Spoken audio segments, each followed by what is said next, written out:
I saw the guy this morning. No better. I actually have like one of those photos that Okay. But, because I've seen it. All right, everyone, I'm gonna call the docket. When I call the docket, you need to stand and let me know you're here. Otherwise, I'm gonna assume you're not here and a warrant may be issued for your arrest. In custody, we have Pedro Rodriguez, James Davis, Axel Ramirez, Cody Davis, here ready. David Brown, David Warren Brown. No. Joseph Alman, custody. Lamel Richardson, custody. Mahmoud Faoud Algadrop. James Davis, custody. Ethan Rosales. Present, Judge. Thank you. Clinton Dixon, custody. Thank you. Mario Tobar, custody. Charles Mullenax, custody.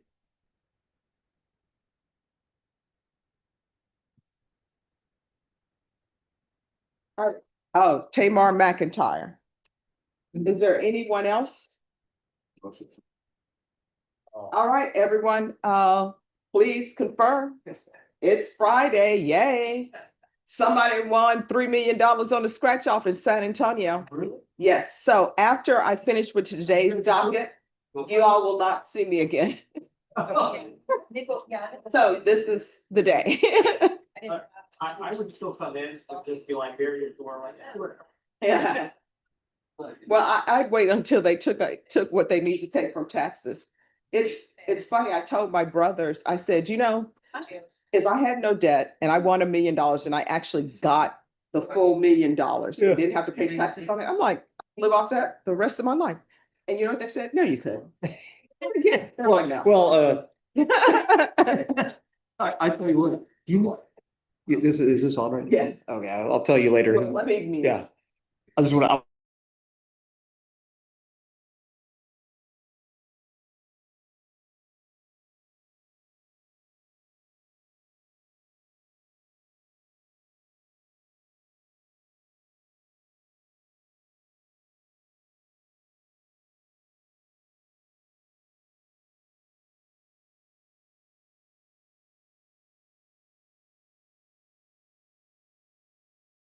One of my dream jobs, I would love to open a bookstore. Oh, And I have an idea because people are like, oh, people don't go to bookstores anymore, but I have a business plan. yeah. And it would work. Well, it's like, I like those old time. I mean, I used to go to Barnes and Noble all the time. Mhm. And especially in law school, sit there, smell the coffee, Oh, yeah. work there and stuff. And, it was probably, it's sort of like going to the gym. If I work out at home, it's just not, Yeah. if I go to the gym, I actually work out.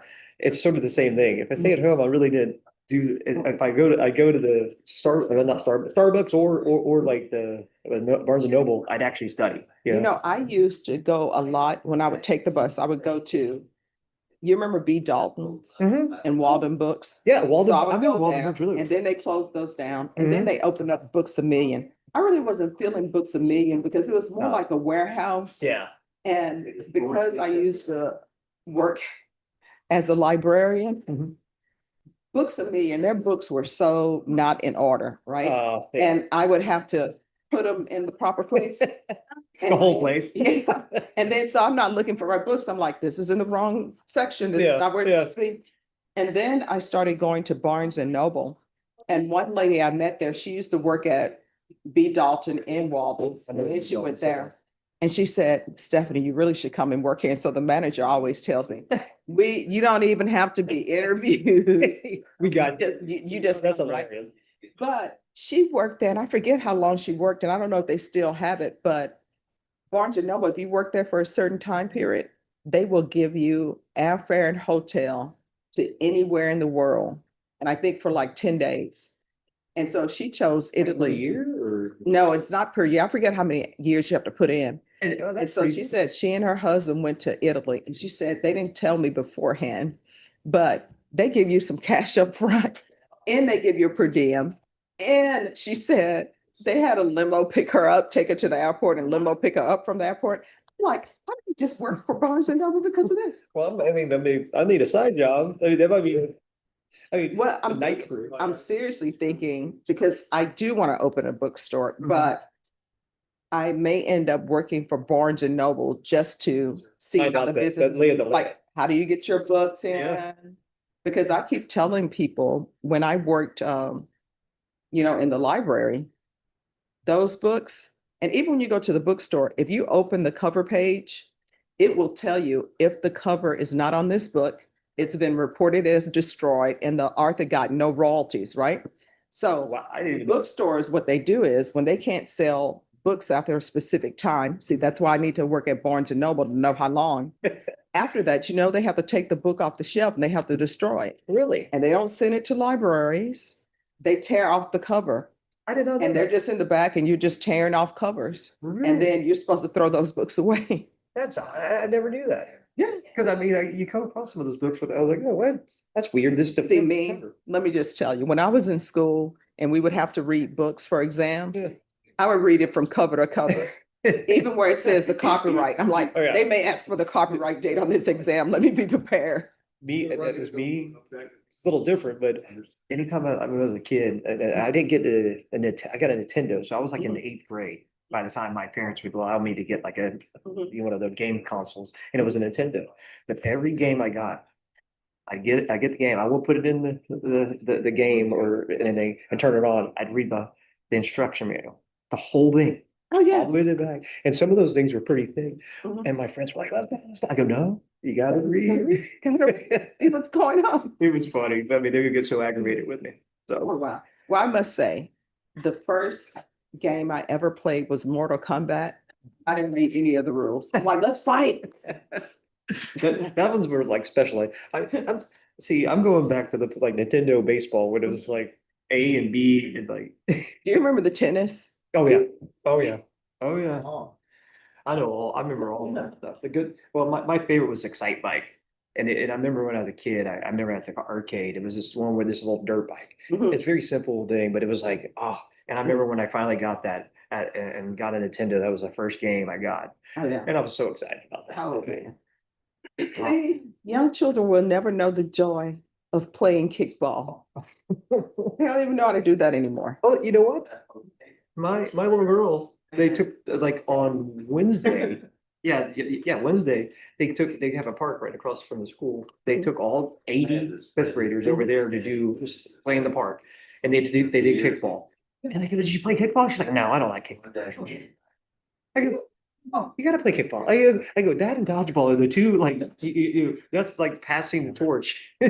Dodgeball is like the best because like, I mean, they don't play that Oh, anymore. no. Dodgeball, I remember, I don't know why it would constantly make me laugh where Patches threw a wrench and somebody got hit with it. He's like, you can dodge a wrench, you can dodge a ball. I love it. That movie was just so over the top. That was comical. But then after that movie came out, they started having dodgeball tournaments. They used to play the place on I-10. Mhm. I didn't play, Mhm. but I went because I knew buddies and stuff, and we were all meeting over there to watch. I think it was called it's a car dealership now. Mhm. Dukes. It was called Dukes, Mhm. and they set up like 3 or 4 courts in there, and like they had dodgeball tournaments for like months and months. It was almost like pickleball. I mean, and then like obviously that got like the way of the dodo bird, but it was hilarious watching Let me this just stuff. tell you, if they bring dodgeball to the Olympics, I want you all to be objective. What country will win? I know what we would hope, but we know that's not true. I don't know. Russia. Do you think Russia? I don't know. Well, I can tell you what, if they had a tournament of dominoes, I know who would win. I would. I would get my gold medal, and then I played mixed competition with my brothers. Are they not? Tell me I'm wrong. Are they doing flag football in the next Olympics? I think so. And there are a couple of other Olympics that they brought out. Okay, my thing is, no disrespect to dancers, but if you're bringing in break dancing, where's ballet, right? Where is do the ballroom, bring, if you're doing Cute that, stuff. spades. That's what they should bring up when they, because is it in LA this coming, is it LA 2028 or something? Yes. Well, I don't know necessarily there, but like, country music, they should do, I mean, because I think that's pretty difficult to dance, They should bring spades. Oh my gosh. And then Yeah. I'd be screaming at my partners, Jason, what are you doing? I would be totally. Pay attention. Why If are you playing a spade on my ace of diamond? We're not gonna make our books. they're bringing America, they might as well bring over craps and also blackjack. Oh, yeah, they I mean, should. Hands down, I'd be like trying out for this. Yeah. It should be interesting. But they always said they couldn't do football, at least American football. Too many injuries. Not gonna take us like, what'd you do? That's a better They had to discover you. All right, so everyone, Deputy Laura is bringing out the inmates and then we'll take everybody up. Bianca, you know what song is in my head now and I can't get it out? Which one? Back Down Memory Lane.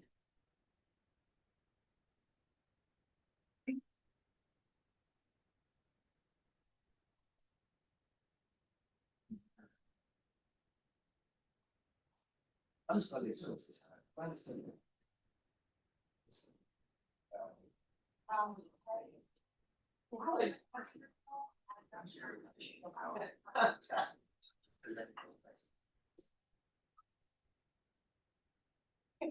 see Jen on this and iPhone. All right, you're Mr. Brown? Yes, ma'am. All right, Mr. Brown, you need to make sure you're on time. Oh, just have a seat. You need to make sure you're on time. Docket starts at 9.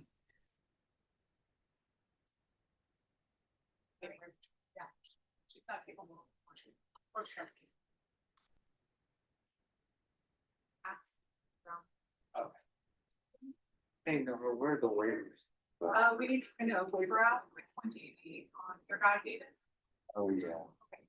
Are you okay? Okay. Yes. Again, said yes, but now the state is dropping the whole year. Just what people see complain about. Nice to see.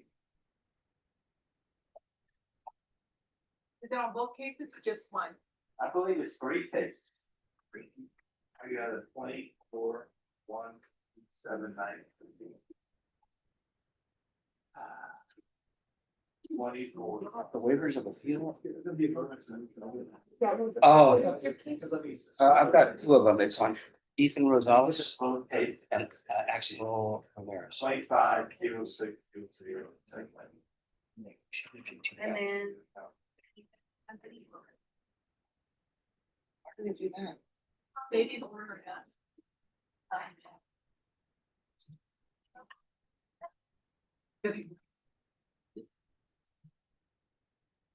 So Bear County. I went back and checked his email yesterday. He hadn't got an email about that guy either. Golly. The number of times I get calls from court, hey, what time are you gonna be here? I'm like, for what?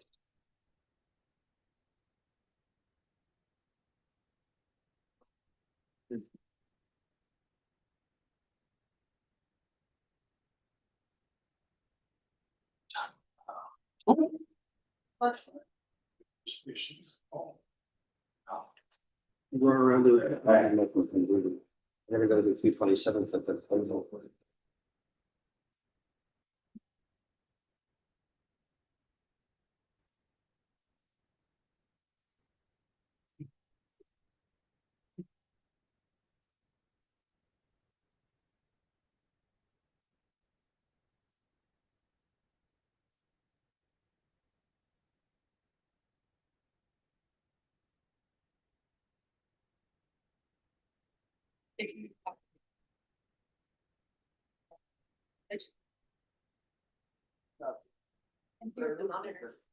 Hello, I'm here. I couldn't see what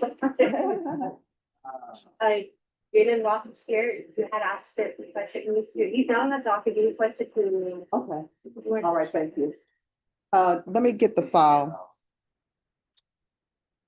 All right. I think she needs something. If you don't have process, so for the prosecutor, off the damage, or if you want to get this.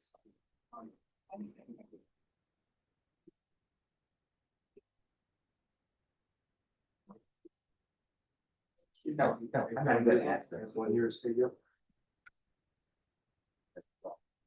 1 year studio. You don't have to say no about me.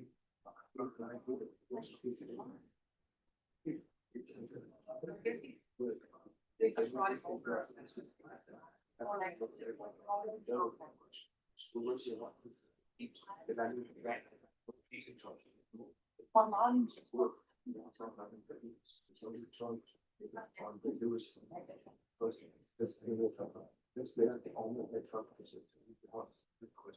One of your cases, 24, 137.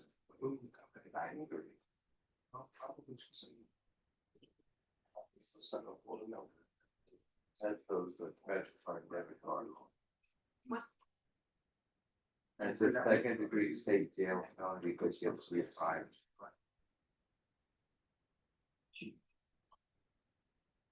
Did you have enough prior state jail felony to go with the behavior point?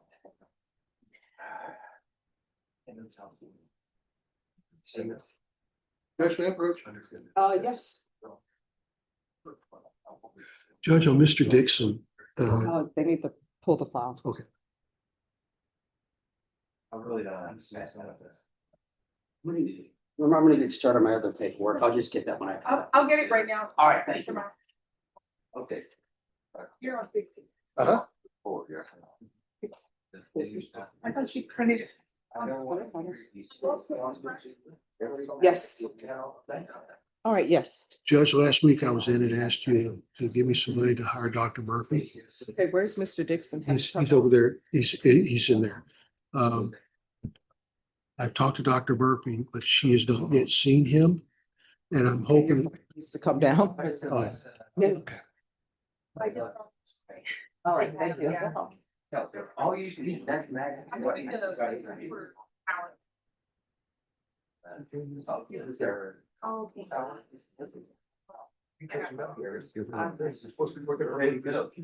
so Judge, I want Dr. Murphy to be able One to. second. No,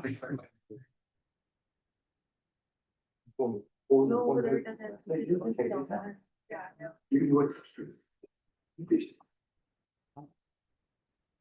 Deputy Mejia. I'm gonna hold him back. All right, thank you. I appreciate it. All right, yes. Hey. Hi. Good morning. I want morning. Dr. Murphy to be able to visit with him Okay. before we discuss the hearings that were set for today. Can you delay this hearing for 2 weeks? All right. Yeah, okay. And a hearing for what? We're currently on a bond reduction.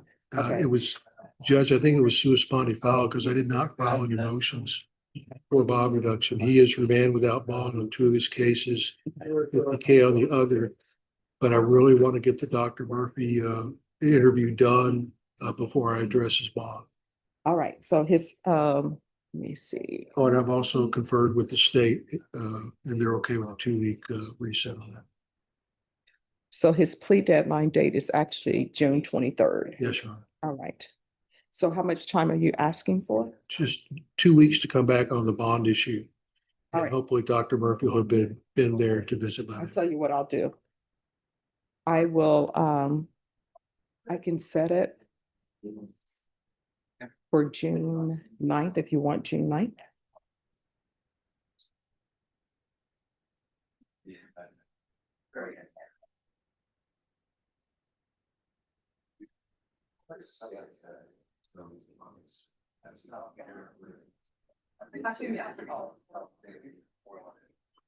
June 9th, Monday is good, Judge. All right, Ms. Ferguson on Dixon is coming back for June 9th.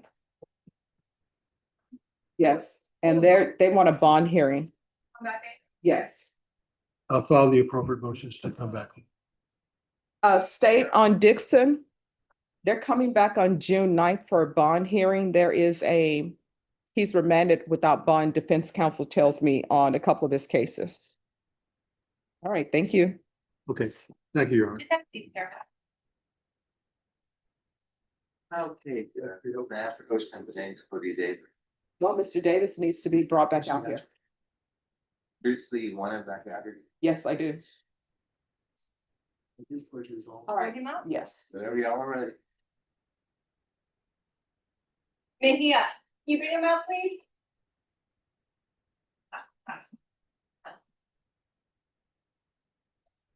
Yes.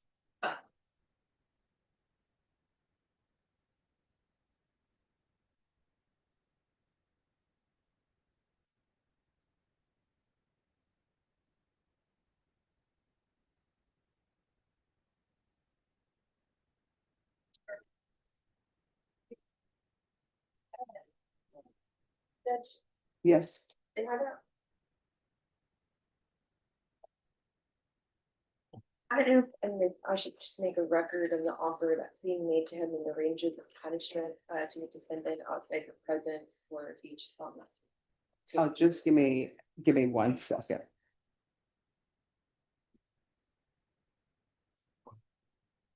Let me see the file on this case, please. It ought to be 2 pounds now. All right. Mr. Davis. Yes, Your Honor. All right, so here's the thing. Whatever agreement you all are able to come up with, that's whatever agreement you all are able to come up with. Now, I understand that sometimes people will look at cases differently, and when they look at them, they think it's the range of punishment is something else. But then when they discover that there are enhancements involved, then your range of punishment increases. So on each of these cases, they are proceeding on you as a habitual. So normally where your range of punishment may be at a state jail level, it is not when you're being habitualized. Yes, ma'am. Now, when it's a habitual in the count, for example, this unauthorized use of a vehicle, normally that's a state jail felony, 180 days, up to 2 years in the state jail facility and up to a $10,000 fine. That's normally what the range of punishment is. But Texas has enacted through the legislature that if somebody has been to prison before or has previous felony convictions, their range of punishment can be enhanced. What does that mean? That means that even though technically and legally it's a state jail felony, you're not at state jail felony punishment. Do you understand? I understand it totally, Your Honor. So here's the thing. The state has made an offer. Do you know what the state's offer is? That's either yes or no. Yes, ma'am. All right, state, your offer that you have made to Mr. Davis, is that your final offer? Yes, Judge. All right, so just 1 second. State, do you have any plans on changing whatever offer you made to him? No, Judge. All right, so they're saying that their offer won't be changed. So whatever offer they made you, that is the offer. Yes. Okay, I'm just trying to get something straight, because last time I got 2 6s concurrent. I signed 2 6s concurrent, but I picked up a case after the first one. I did 6 years, 10.5 months flat. Mhm. Right? So they're offering me a 4. No, I don't want to know what they're offering you. Well, I got 2 charges. I just got this other charge. I've had the first charge since September, right? So what are you saying? You The don't think second you're? one, I got 2, they won't give me my back time when I get to TDC. Well, let me just tell you. So I'll they're do not- 4 years, Let me 9.5 just tell months. you, they are not in charge of whether you get your back time or not. I'm in charge of that. And what I can tell you is put on your listening ears. Take a deep breath. All right, take another deep breath. This is what I want you to hear. If these cases were pending and you were not on bond for these cases, right? If they're pending and there's a warrant out for you on these cases and you didn't make bond on these cases and you're sitting in custody, you receive credit for that. That's the way credit goes. And legally, that's what you're entitled to. Now, somebody else will calculate your time. I'm not in charge of calculating your time. What ends up happening is I just will tell you, you get credit for any time served that you have been in custody on these cases. Then the clerks will calculate that time. If you believe that time is incorrect, there is a legal process where somebody else will look at it to see if it is correct. And if they say it's correct, then it's correct. I speak, I understand everything you're saying here. I mean, it's a totally 100% correct. But when I get down there, they're gonna start from the most recent one. So that's only 2 months back time. I got 8 months back time, 9 months back time on the other one. I'm not gonna see any of that. I'm gonna end up doing 4 years. Well, see, this is 4.5 what- months. I don't think you're hearing me. So this is what I want you to understand. They can't give me that back time. I'm not in charge of that. The state is not in charge of giving you your time. They can't say, I'm giving you this time. I legally will pass a sentence on you're getting credit for time that you've been in custody. When you go back to prison, if that's what agreement you worked out with the state, then the prison authorities are going to give you whatever time they deem you're supposed to get. If you don't think it's correct, what you're going to end up doing, an attorney may do it or you may do it, you're going to file a motion saying, I'm not getting appropriate credit. Then what will end up happening, it'll come back to the powers that will be, which will be this court. And I will receive notice from admin saying, we've recalculated the time is correct, or either they're going to say, the time is incorrect and this is how much time you should have. And if they come back to me and say, this is the time that you should have, I will sign it and it will go to the prison authorities and they will give you that time. That's how that works. I understand that. But I just got indicted yesterday on the most recent charge.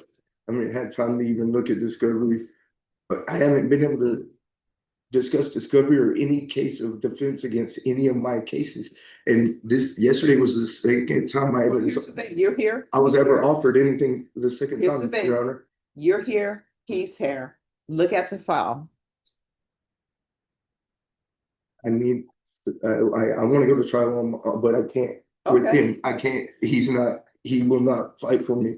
I believe he's not gonna fight for me. I need proper counsel, Your Honor. I asked yesterday,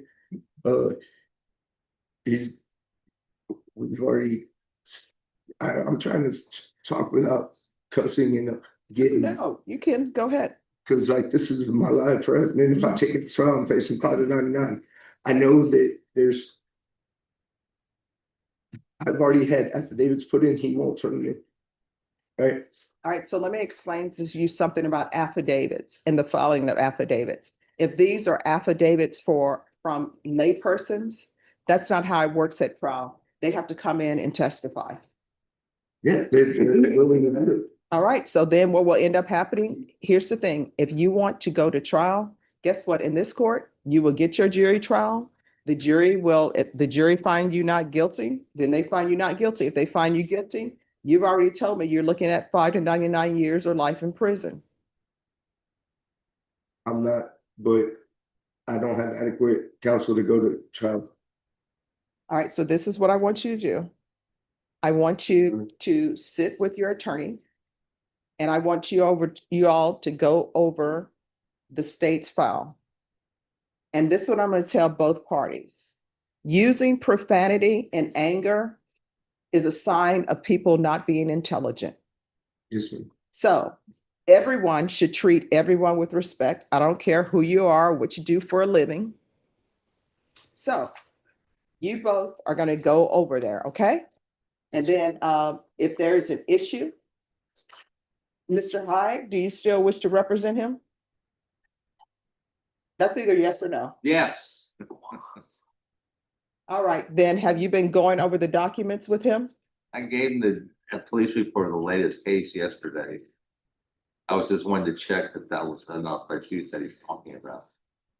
All right, so this is what I want you all to do. Sit over there, talk to each other, and then you can come back and talk to me. And if you all cannot talk to each other civilly, then I'll go somewhere else. All right? Okay. So go over there, talk to each other civilly.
Pedro Rodriguez, is that you, counsel? It is, Judge. Thank you.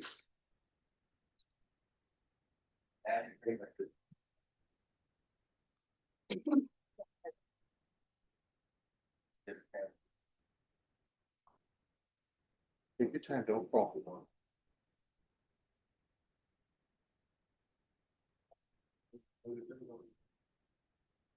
Watching me, watching. Let me just go to Odyssey real quick.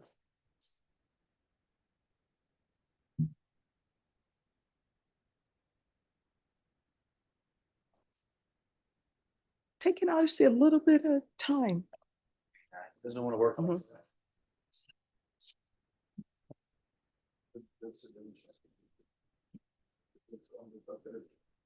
Here we go. It is just interesting, and I do want to be wait for that. I had to come back today. I want to work they don't.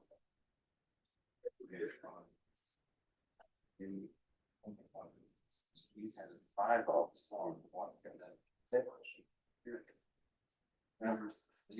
don't have to pay it off. It's almost, but actually it comes like down. And kill it.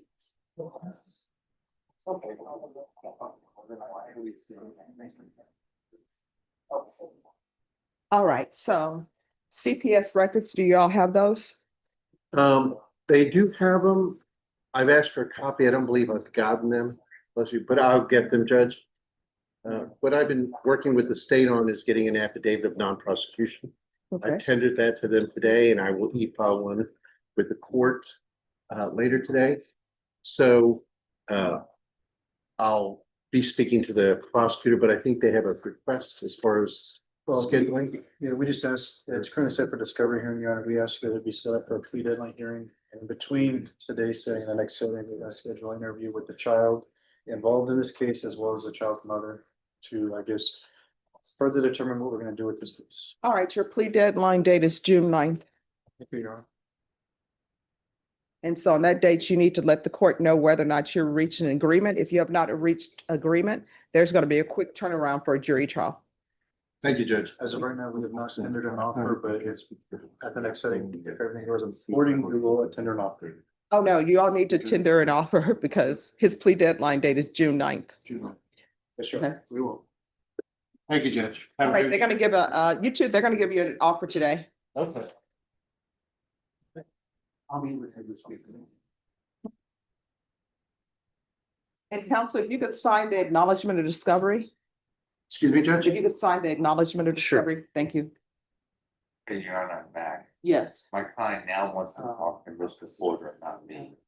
I don't see Mr. Porter here, so I could be missing. Okay. Put on there. It's here. He'll be right back. I know it's not. I think he walked in the back.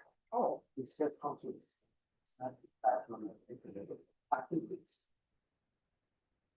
It's here. All of them.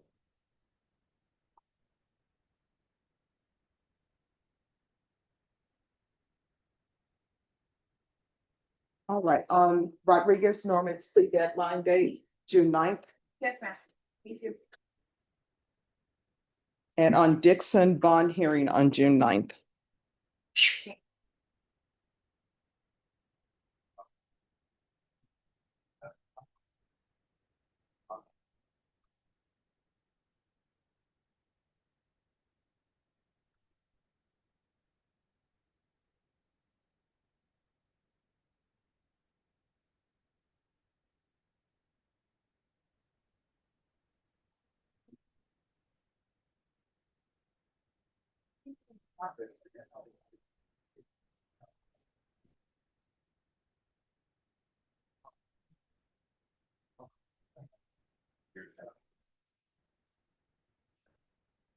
Just tell us.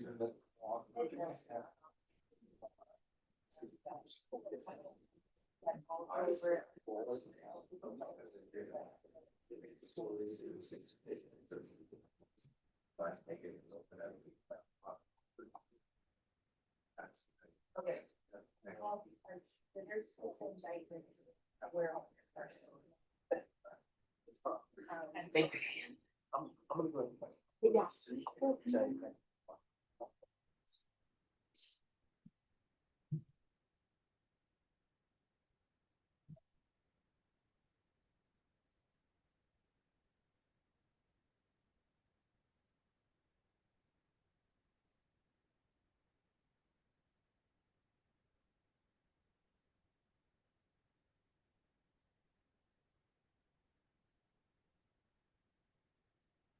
James Cody Davis.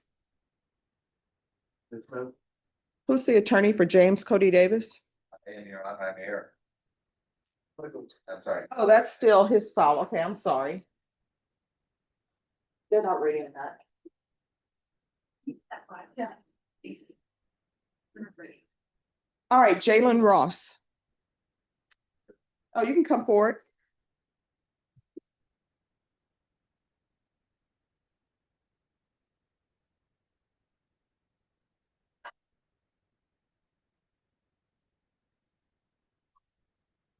All right.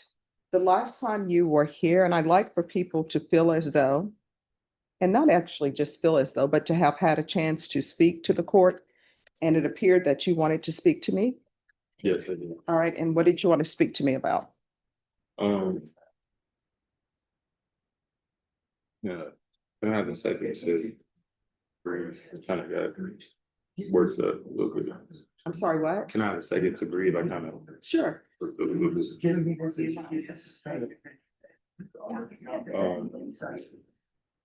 Just pertaining the case, and I know when you went over it, you seen that the protective order was violated multiple times. It's not.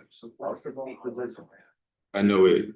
If you read police reports or a person's victim's testimony of what happened, sometimes it could,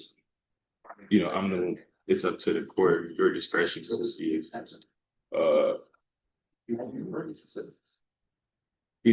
try to make sense of it, I guess.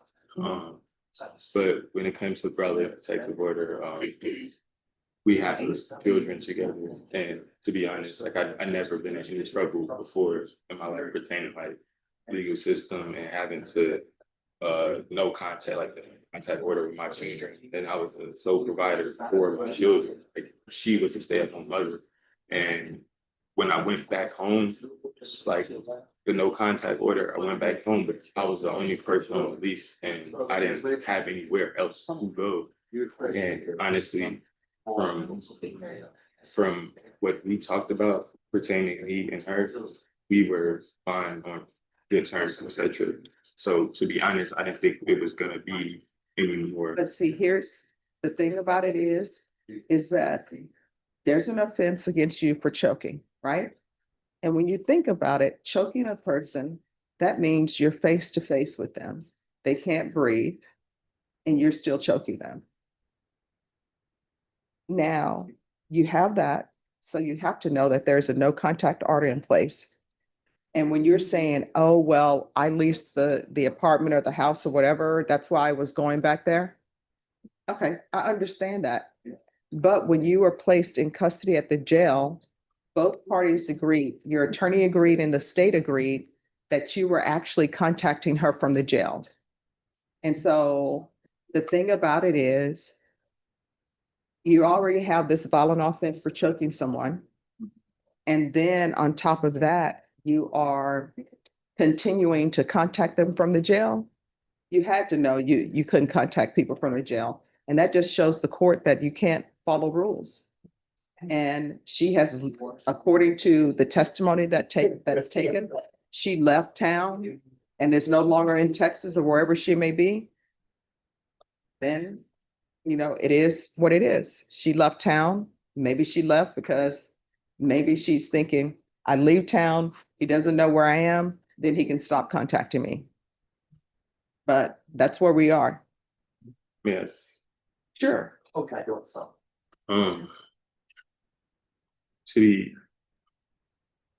don't know how much I say before. Well, you're not under oath. Oh, okay, well, I could speak freely, yes. Your Honor, there's She came back and forth to see me unannounced, came to the house unannounced. She, when she was in a woman's home in Fredericksburg, she was, they kicked her out of the woman's home. And she, the police had to come or whatever to escort her away. She came to the house on February 4th or 5th, unannounced, midnight, because I wasn't speaking to her because we were talking during the protective order. We have children. I was sending money for my children, or she would bring the children so we could see them. We would eat together. Right, so here's my question. Were you sending money to the children from the jail?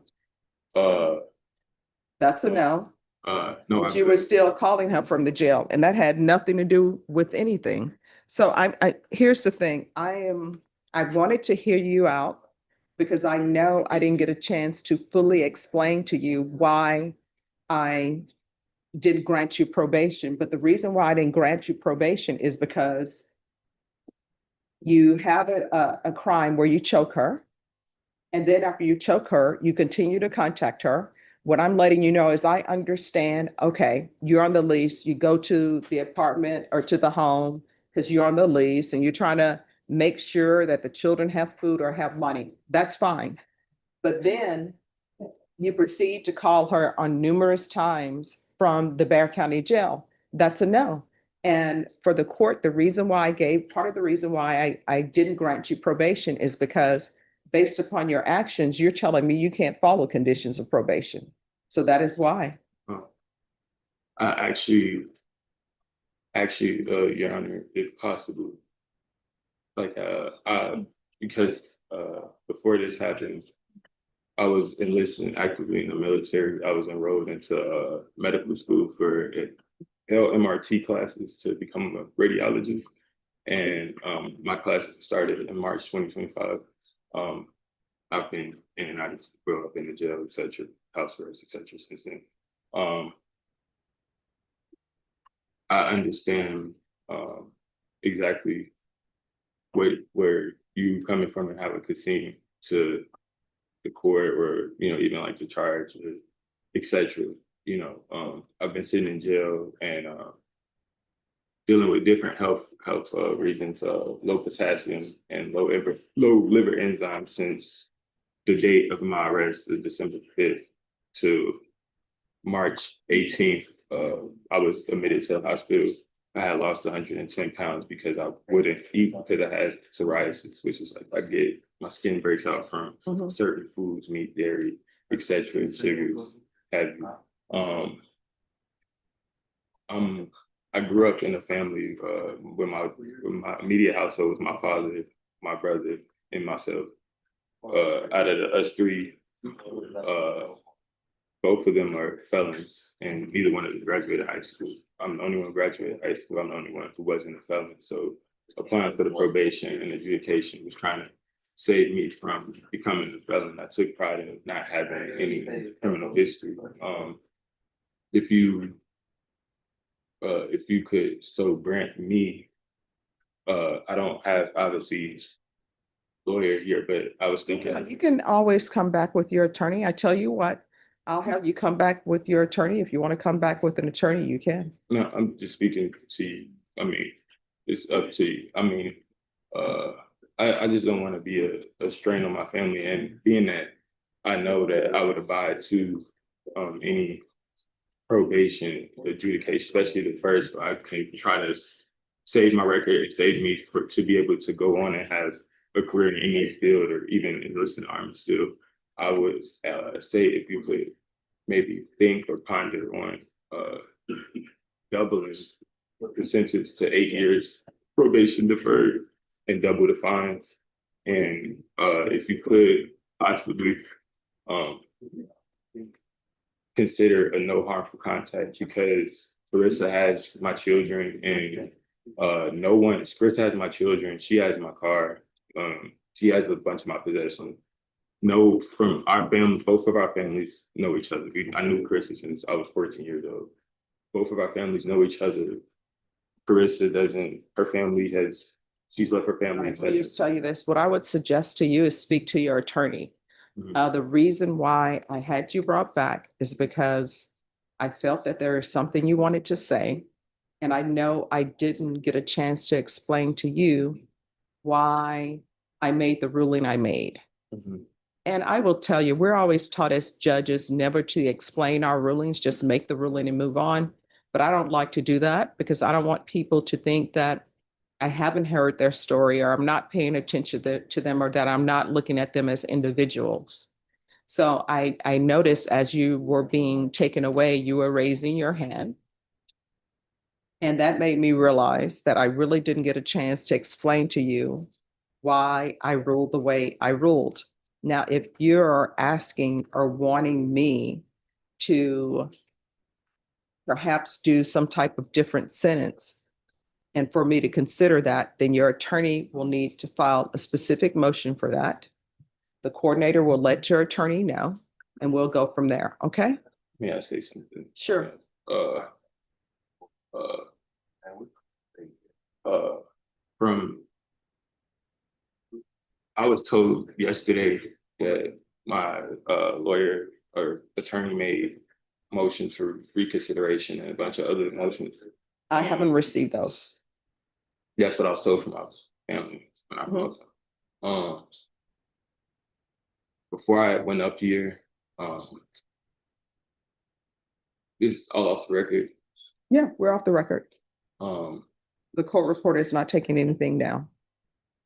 I didn't understand what I signed with the silent. All right, so here's the thing. You need to talk to your attorney about that. So everything else that you're about to say now, you need to talk to your attorney. Your attorney can file whatever motion she chooses to file, okay? No, I was getting to what I No, was. you're getting to places that I you was should not stuck get there. to. I was stuck there, but I'm saying that before we came up here, I was told several times that I could be able to. No. Here's the thing.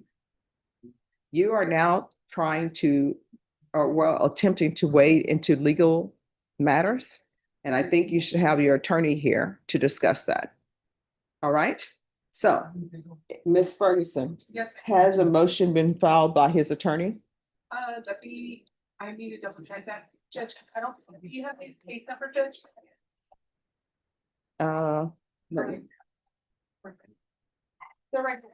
Okay. All right, and if they have filed, if she has filed something, we'll put it on a docket for it to be heard, and Ms. Ferguson will set it. So just have a seat, and Ms. Ferguson, if she finds something, we'll set it, all right? Okay, so when are we available to hear whatever motion she has filed? I can do it the first week of June. I need to contact Anita to make sure she's available. All right. So as soon as your attorney is available before 30 days, we'll hear her. Okay?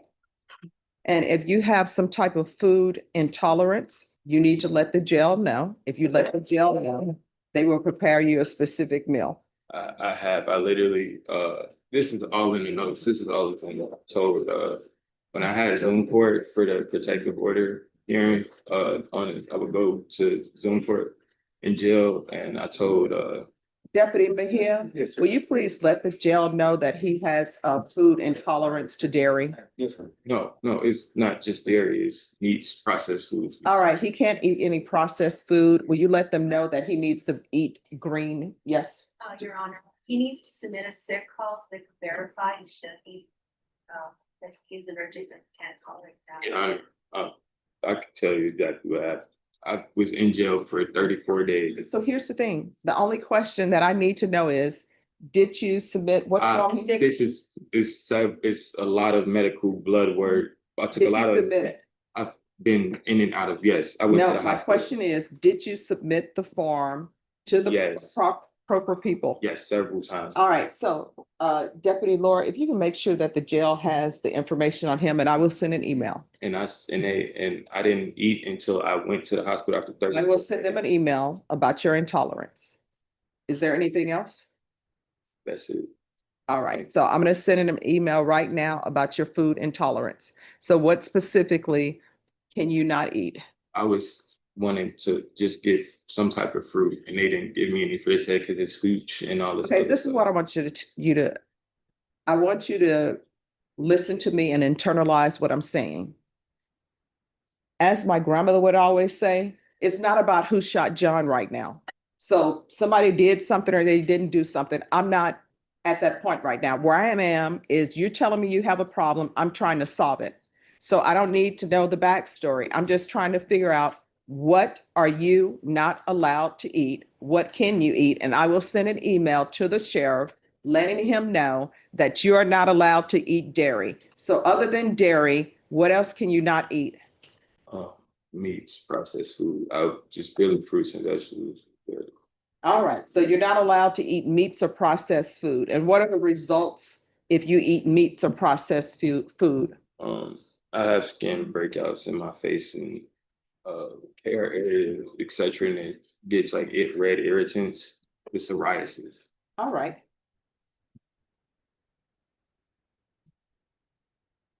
I didn't mean to agitate. No, I mean, I just want you to tell me, what can you not eat? The fact that somebody is still serving you specific things, I'm trying to solve that problem, but I need to know what you can't eat. So you're telling me no dairy, no meat or processed foods, correct? Yeah. All right. All right, thank you. Thank you. Mr. Ross, this one. How many votes for the excuse? Yes. Hi, we have students here. Hello. Come forward.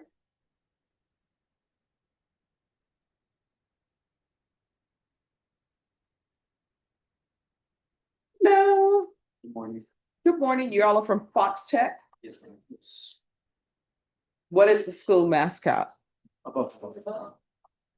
What's the school song? We don't have one. I don't know how to have it in years. Okay, so you all then need to take the initiative and write a school song. I still remember every school song. Elementary school, West Street for school, we love thee so, we're singing the praises wherever we go. I don't even think they know their version. Oh my gosh. I couldn't recite any of the songs we gave from like elementary. My gosh. I stopped like singing them and listening to them like past fifth, sixth grade. You taught us how to read, draw, and and spell, and other things to help us excel. We always remember and cherish thee and sing thy praises eternally. So, yeah. I remember my high school song. So that's what you all could do. You all could just write a song for your school. And I don't know who wrote the song for West Shreveport or Booker T. Washington or Janice Clark, but so I don't know if it would be plagiarism if you stole some of their lines or not, but you could put your stamp on it and your name will forever be in history as the students who wrote the song for Fox Tech. I'm sure they had one because back when I was in school, they had the Chili Bowl, which was Lanier versus Fox Tech, and I know they had a fight song. Yeah, we had a fight song. It's just been years since I was doing this. You know what? I'm gonna see if Google gives me something about Fox Tech's song. Let me see.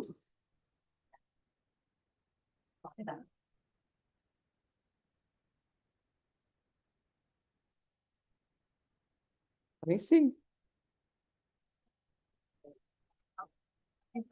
You all should be ashamed. Health Tech School, trustworthy, true. Our strength, our faith, we pledge to you. Teach us the courage of the brave and just, import the wisdom to fulfill your trust. I have not heard that at all. Oh my gosh. Yeah, That's the one from Chili Bowl. that's your school song. That was from Chili Bowl though. Chili Bowl was like a few decades ago. We haven't had a football. Oh, sorry, but we haven't had a football team in a while. So And you have a fight song, side by side onto victory, so all the world will know we're proud as can be of the red and white. And we will never stop. Fight, fight, red, white, fight. But yeah, you guys do have a school song. Long may your light a beacon be, guiding to service, love, and loyalty. All that we build today, let men appraise. To you the glory, through endless days. Learn your schools, I don't want to talk to them till they learn their school song. So how are you guys doing? Good. You, Oh, I'm doing great. It's Friday. You gotta be excited. It's Friday and you guys are not in school, so that's, sort of like a field trip. Gotta love field trips. We're off on Monday. Yeah, we're off on Monday. Oh, wow. Next week's our last meeting. He was gonna show up. I will tell you, they used to do this thing, I don't know if they still do it in high school, where you have a free day the last day or whatever.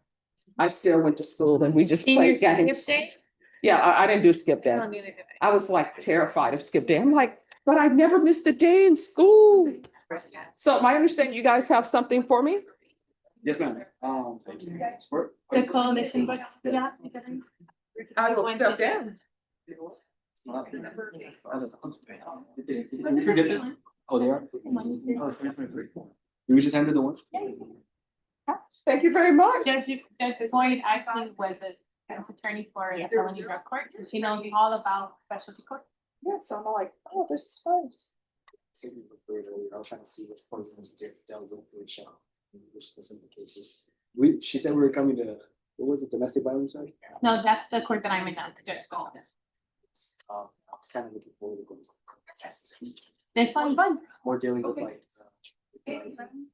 Oh, we have, that's what we do there. Yeah. And those are our prosecutors, Megan, Andrew, Jason. Probation, Bianca. Defense attorneys are here. Is it okay to ask about what your case was that you were doing, or?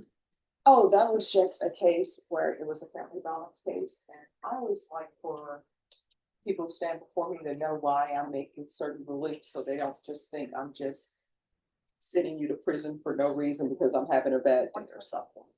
But right now we have drug cases on the job. So what ends up happening is people can't make their bond. They're in custody and then they're brought over from the jail. Signifies their general population. If they're in red, that's admin segregation, usually it's for gas or high profile cases that are on the jail. The women are usually in blue, that's general. If they're pregnant, it's usually yellow or yellow with white stripes. And usually with the yellow and white stripes, that's the type of people they're gonna be transported. They do that a lot, the pregnant women can't be cuffed behind her back. And then they can be in red too, because it has females who are gang members or alleged to be gang members. And 144. The people in jail, why, they're usually trustees at the jail, so they're allowed to work, they don't have any or history, that is violent history. So they was probably doing more like they're Escaping, causing fights, yeah. And then this is Cindy, our court reporter. And you know what, let me give you guys something, if you're thinking about, Court reporting is a great field to get into, and they're in dire need of that. Yeah.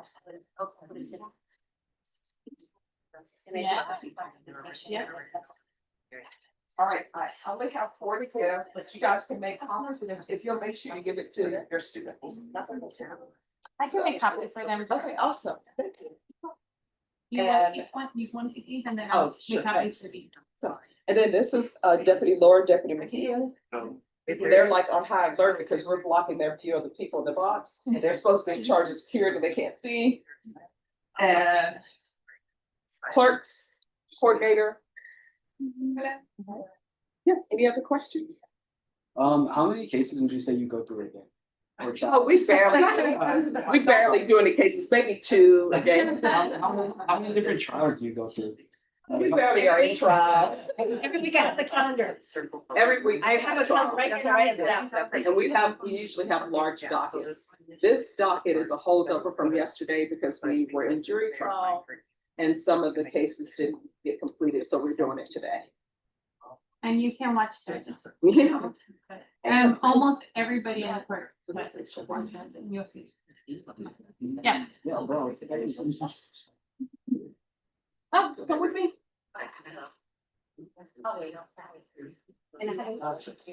Okay, thanks. Okay. Here we go. Golden sprout. Oh, this bad.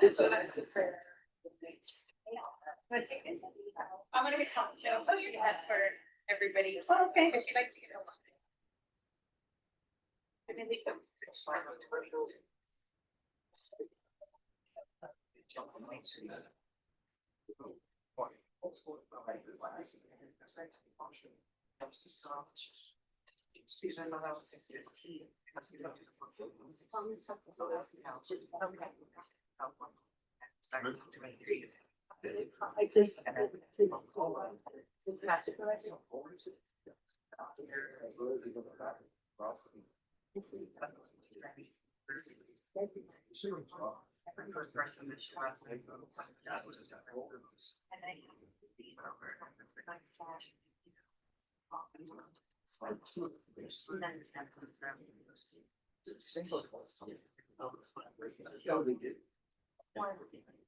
You know.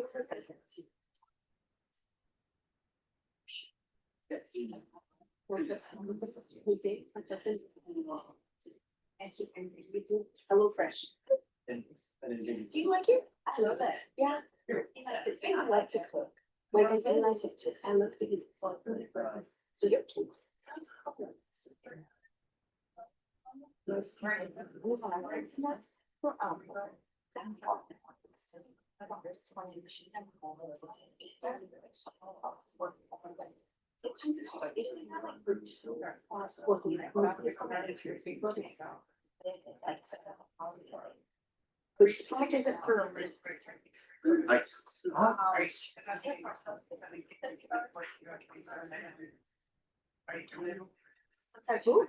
He's out here. If you.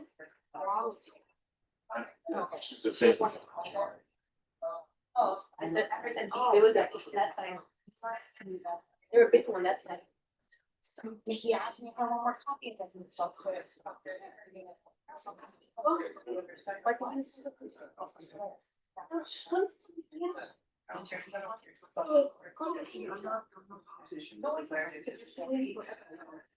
Cause then he's gonna forget, he's gonna go do something. Yeah, I have to dance, so. Oh, thank you.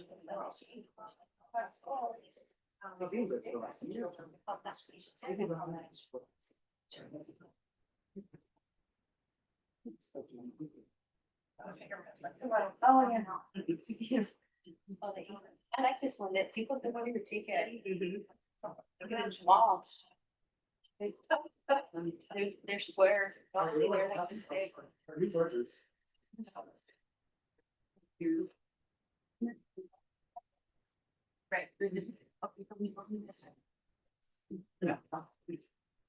Right.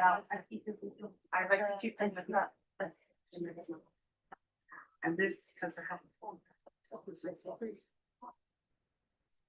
When they're ready. Or they're ready because I have it.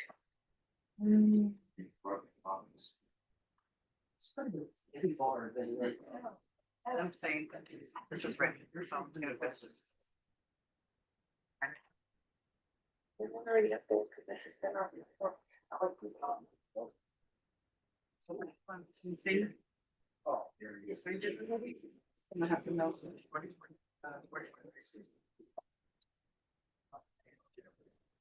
Did you get that one?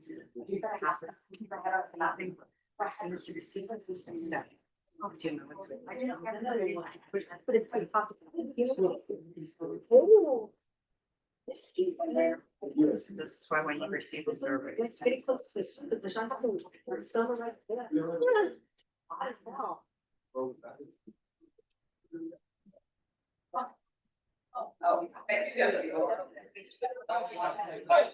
Everything's locked, right? Everything is locked. You didn't like our speeds? They were fire. I was the only one that took the look. They're holding. Bye, guys. Have a great rest of your day. Yes. Yes. Oh, just 1 second.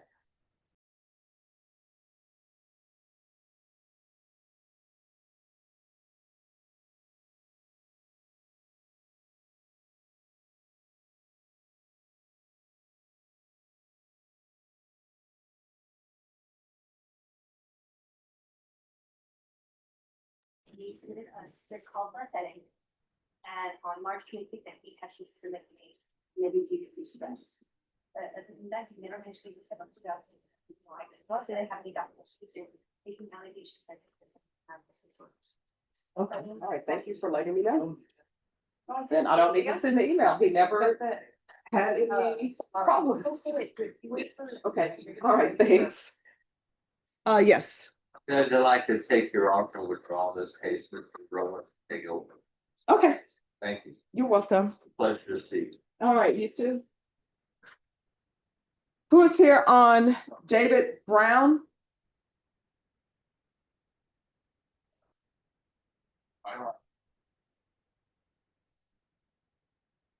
Hi.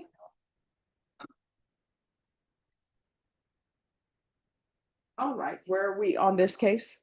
Yes, Your Honor, the state has tendered an offer and we would like some additional time to think about it, consider. All right, let me go to the calendar, just 1 second.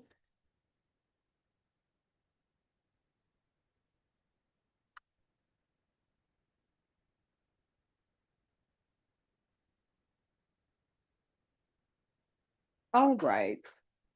Sir, are you employed? No, I don't just routine. All right.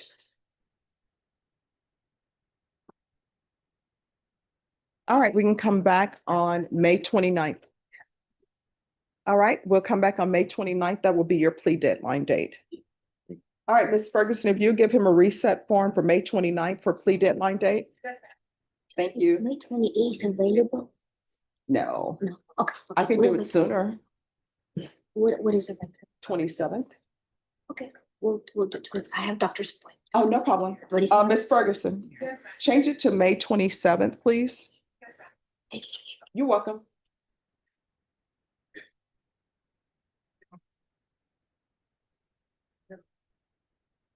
Judge, I already knew that he's not gonna lose his surgery, but I can't remember my other.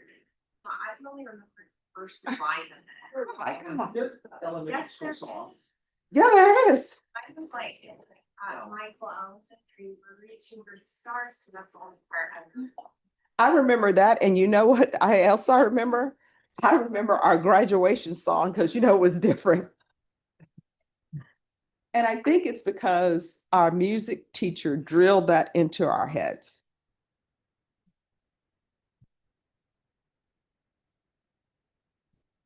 And after your note, this I did. All right, thank you. I appreciate that. Just.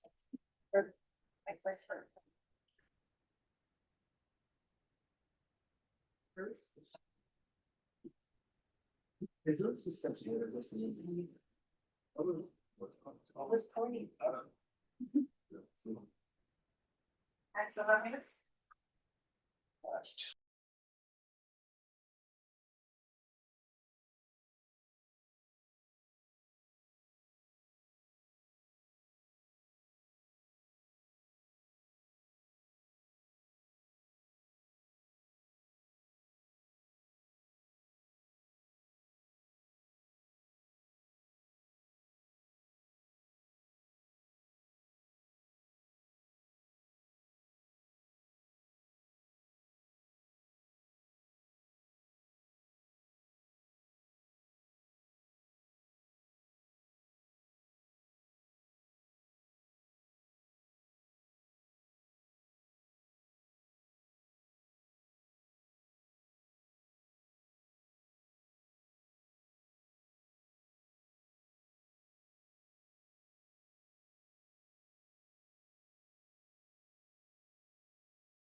Hi, how are you doing? I'm great, thank you. We have 3 students from Fox Tech Law Program. I know another group just came in here, but if you have a time to talk to them for a little bit. Fox Tech. Okay, yes.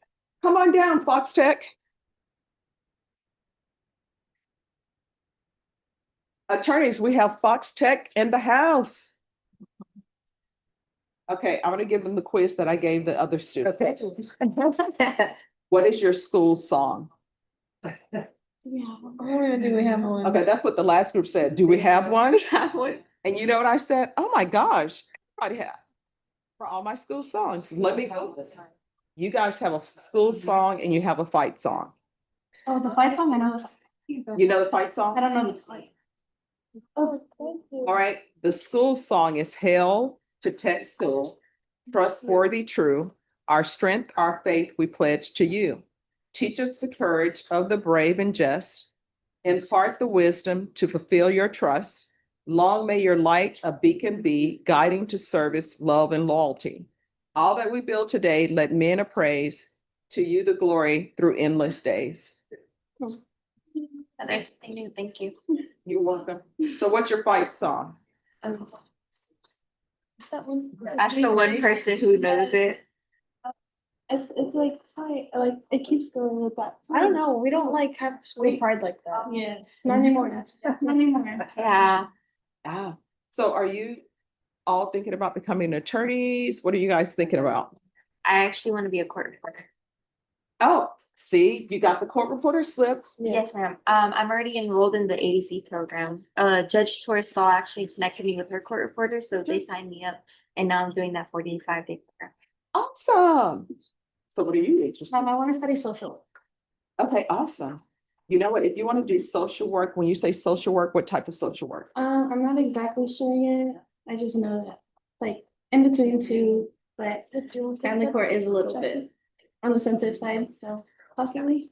All right, so if you can, there is, maybe you can take her over to CPS court with Judge Kimberly Burley. And you can sit in her court, get a chance to see what the social workers are doing over there. And if you would like to, just let me know and I'll send an email and everything, and they'll be happy to have you. So thank you so much. You're welcome. And what are you thinking of doing? I want to be an environmental lawyer.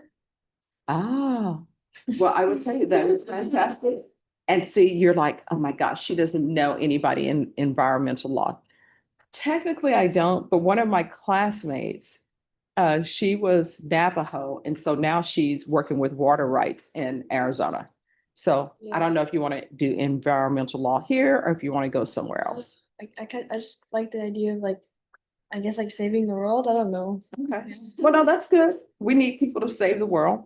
But if you're thinking about environmental law, you really need to find the law school that's going to gear you towards that. When you go to law school, people think, oh, I'm going to law school and I'm allowed to specialize in this and specialize in that. No, they teach you to be a Jack or Jane of all trades.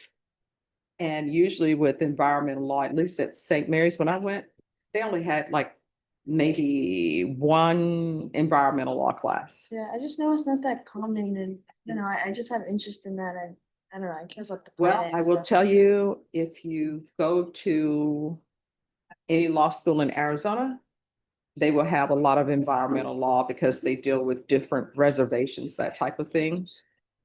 So just Google and look, let the fingers do the walking on the keyboard. Yeah. When I was growing up, you just had to go to Barnes and Noble and buy a book on the guide to law school. So, but if you guys ever need anything, do not hesitate to stop by. We have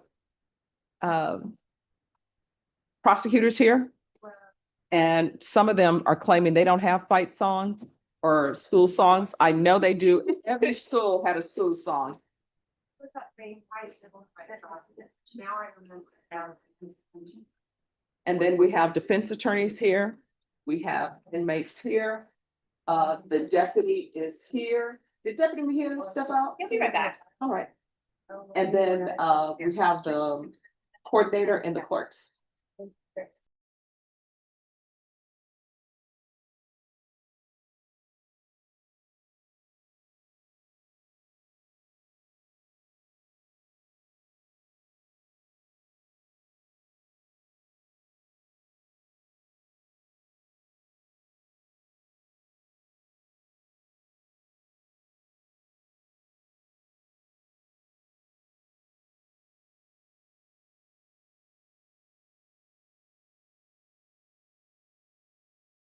Forget anybody.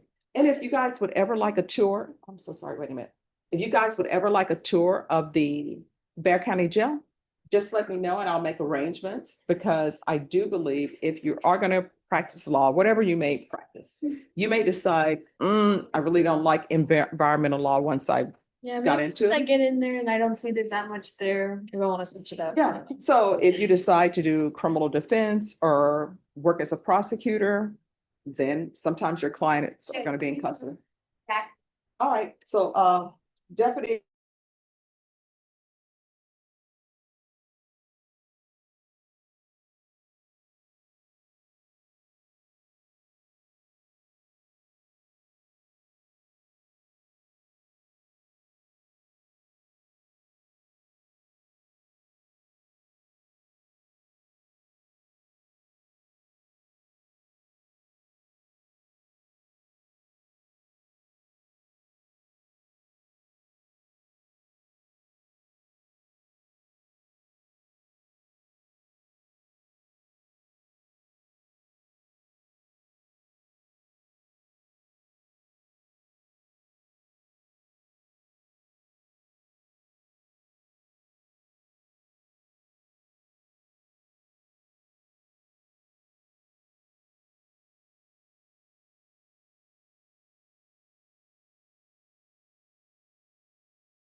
All right, who's here on Axel Ramirez? Oh, I'm your honor.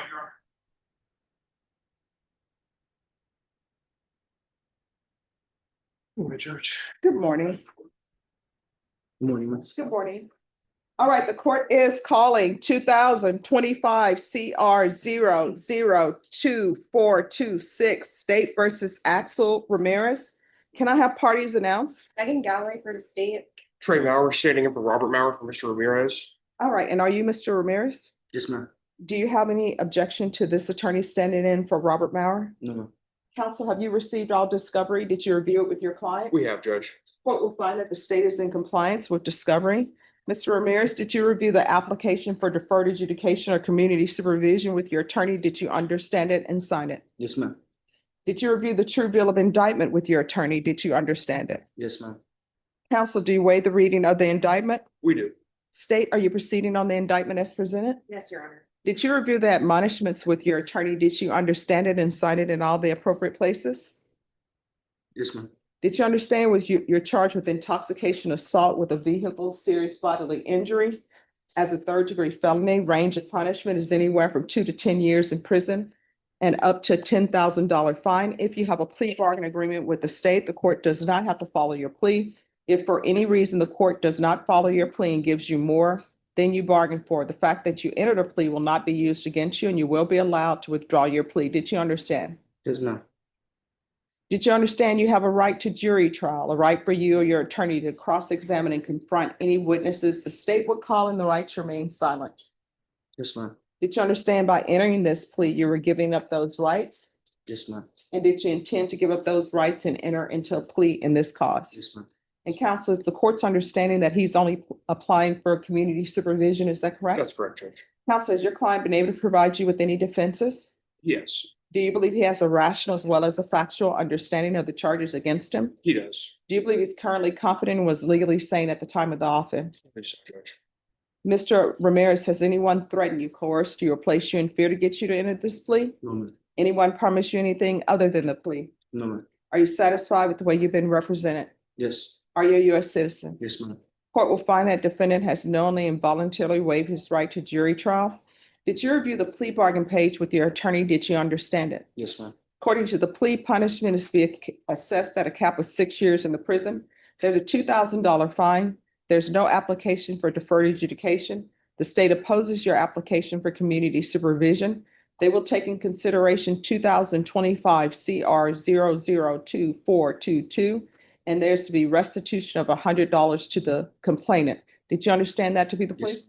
Defense is at the plea? It is, Your Honor. State is at the plea? It is, Your Honor. Did you review the waiver of appeal paragraph with your attorney? Did you understand it and sign it in both places? Yes, ma'am. Did you understand by signing that you're waiving your right to appeal? The only items that can be appealed are written pretrial motions that have been filed, heard, and ruled upon by the court. Did you understand? Yes, ma'am. Counsel, have there been any such motions? They're not, Your Honor. Then to the offenses charged, how do you plead? Guilty, not guilty, or no contest? Guilty.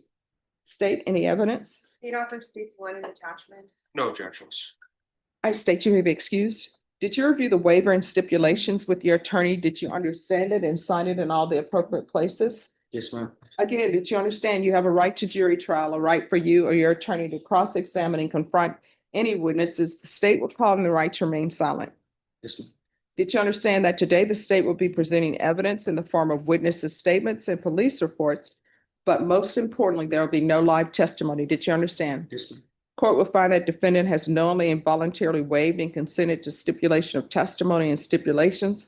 Court will accept into evidence states exhibits 1 and attachments and review the same.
All right, after reviewing state's exhibits one and attachments, the court will find there is sufficient evidence to find you guilty and the court will find you guilty.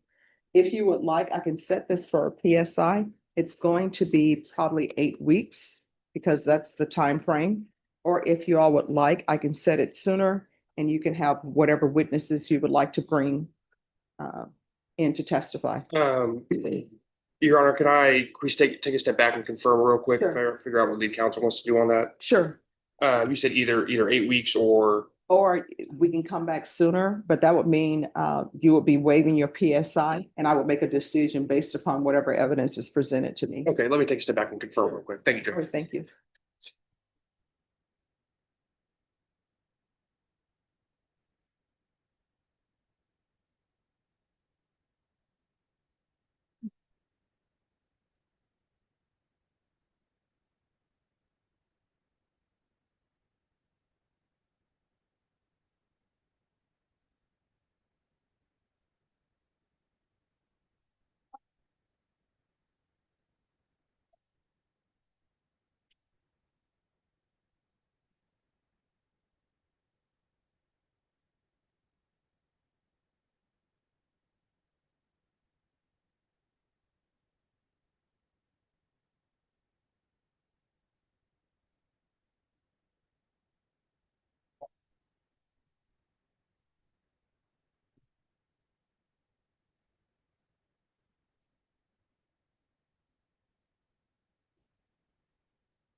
All right, are y'all ready on Tobar?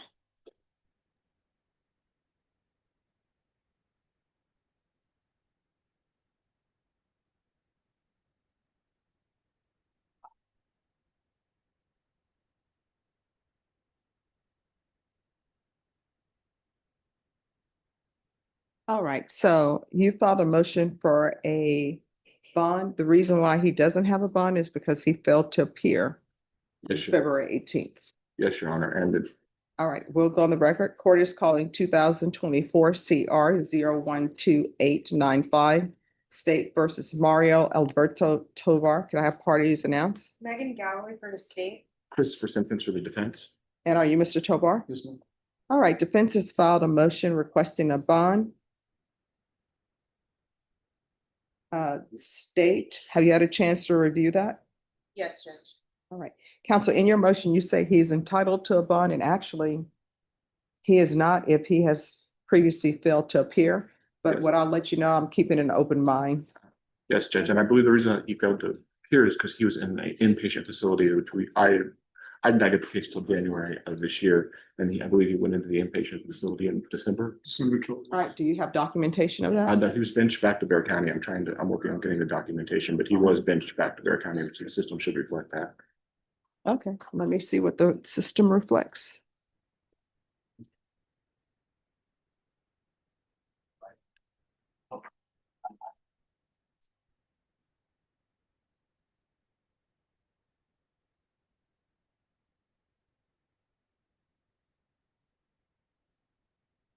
All right, so we're off the record. So what I see in the system, there's an affidavit of surety file, affidavit to surrender surety, August 2024. Then we had an affidavit to reinstate bond on September. And he was, Then there was a warrant return. I don't have that he was booked in on May 6th, I believe, and he was transferred from which class? Glasgow. let me see. Let me go to the next screen. On September, I was, they didn't, I paid the bond and they. No, talking about when you were brought back, or when you were brought to Bear County, which county were you brought to? From San Diego, Texas. Glasgow. I don't have that listed on here. To the clerks, can you all see if he was brought back from a inpatient facility or something? Because I don't see He was that. discharged from the inpatient facility once the warrant, so that they could bench him back.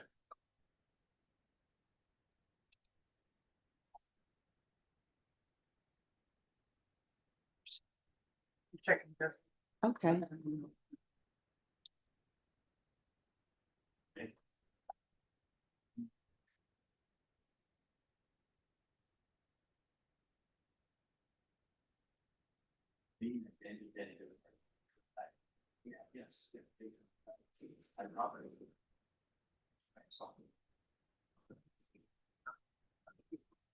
But Deputy Lord, thank you for giving me that information from the jail. You're welcome. What are we looking for? Defense counsel said that he was in an inpatient facility and was bench warranted from the inpatient facility. San Diego, Texas, I believe.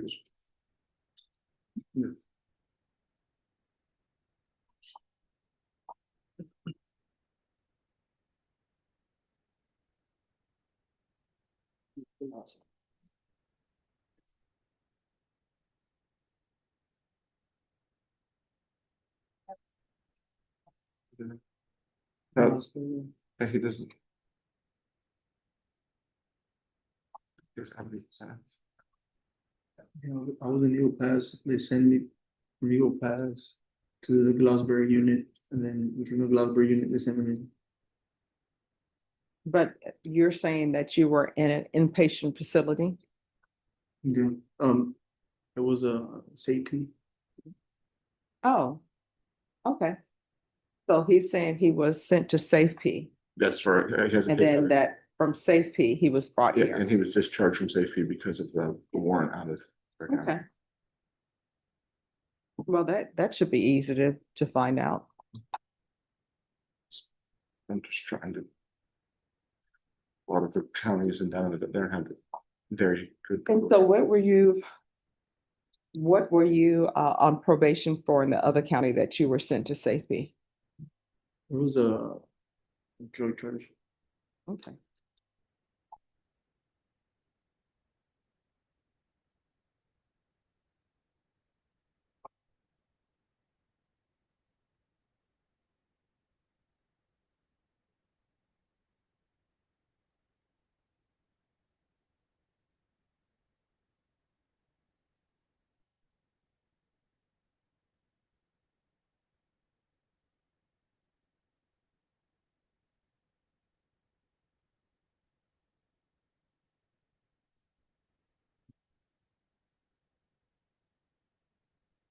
All right, so they don't have anything that he was bench warranted back from safety. I didn't have anything in my system either. But here's the thing, I may not have anything in my system, but it will be easy to get that information at a later date. So we're back on the record. What are you requesting? We would just ask that the bond be reinstated in the original amount. I know that the bond itself cannot be reinstated, just the original amount. And I will see if the bond company is amenable to reinstating their bond in it, just so he has the option to make one. And state, what are you requesting for bond? Judge, the original bond was $10,000, so we're requesting a bond to come out $10,000. This condition. All right. So this is what the court is going to do. Based upon your telling me that you're in safety, if your client can bring back proof to the court that you are actually in safety, then I will reinstate the bond amount to the $10,000. But for now, your bond is going to be set at $20,000 because the only thing that I have is that you didn't show up for court. And bond is supposed to be high enough to make certain that a person will appear, and you didn't appear when your bond was at 10,000. But if it turns out he was in safety, your attorney can come back and I'll set the bond at $10,000. But for now, your bond will be $20,000. There's to be regular UAs and outpatient treatment.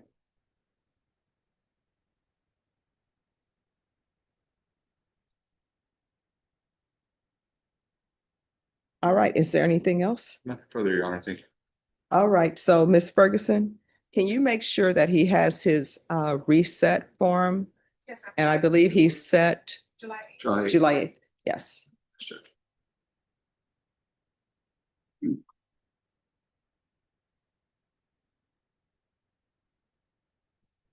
I'm ready to proceed on that, actually, whenever you. All right, just give me one moment. Let me put this in the system.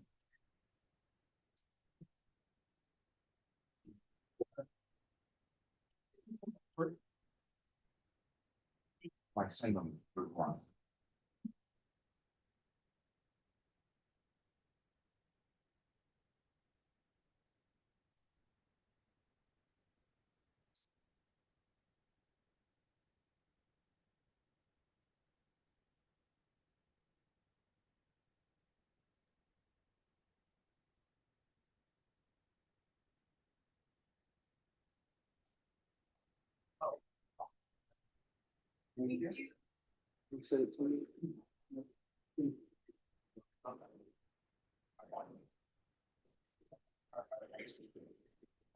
All right, yes, Mr. Mauer.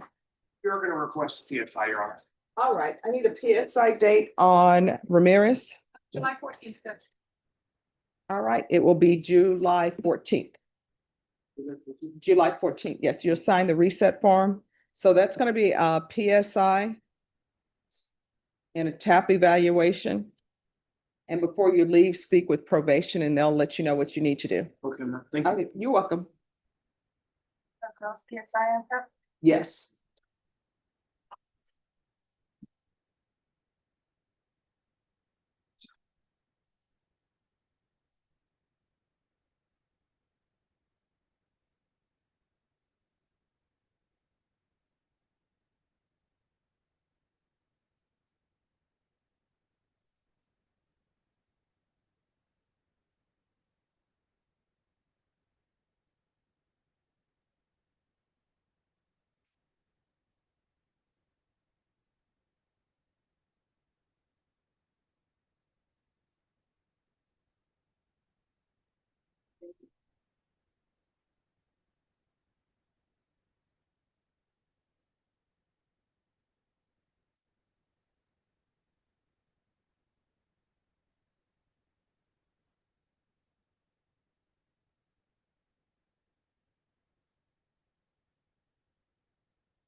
All right, who's here on Alan Mineros Pettis?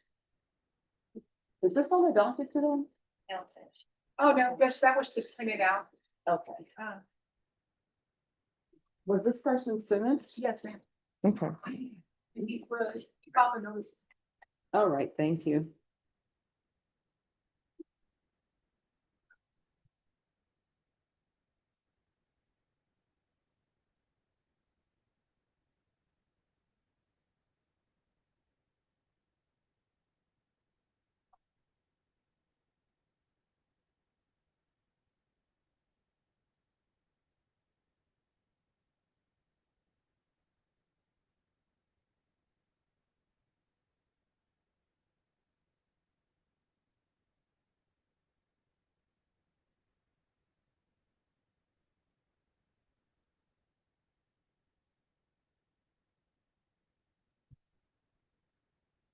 All right, who's here on Anthony Rosales?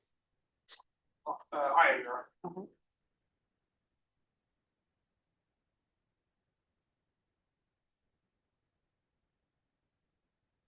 Court is calling 2024 CR 2791A State versus Ethan Anthony Rosales. Can I have parties announced? Writing gallery for the state. Trey Mauer, standing in for Robert Mauer for Mr. Rosales. And are you Mr. Rosales? Ma'am. Do you have any objection to this attorney standing in for Robert Mauer? No, ma'am. Counsel, you received all discovery. Did you review it with your client? We have, Your Honor. Court will find that the state is in compliance with discovery. Mr. Rosales, did you review the application for deferred adjudication or community supervision with your attorney? Did you understand it and sign it? Yes, ma'am. And counsel, you're all applying for deferred? We are, Your Honor. Mr. Rosales, did you review the true bill of indictment with your attorney? Did you understand it? Yes, ma'am. Counsel, do you waive the reading of the indictment? We do. State, are you proceeding on the indictment as presented? Yes, Your Honor. Mr. Rosales, did you review the court admonishments and waivers with your attorney? Did you understand it and sign it in all the appropriate places? Yes, ma'am. Did you understand you're charged with deadly conduct, discharging a firearm at individuals as a third-degree felony? Range of punishment is anywhere from 2 to 10 years in prison and up to a $10,000 fine. Did you understand? Yes, ma'am.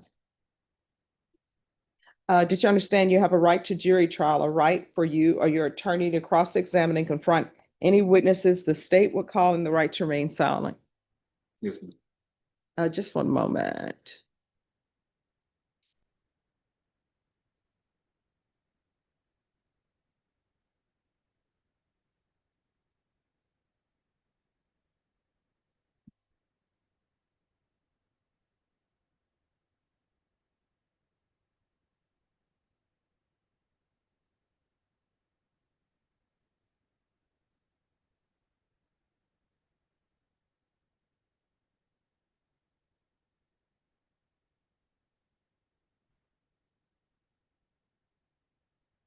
All right, we're back on the record.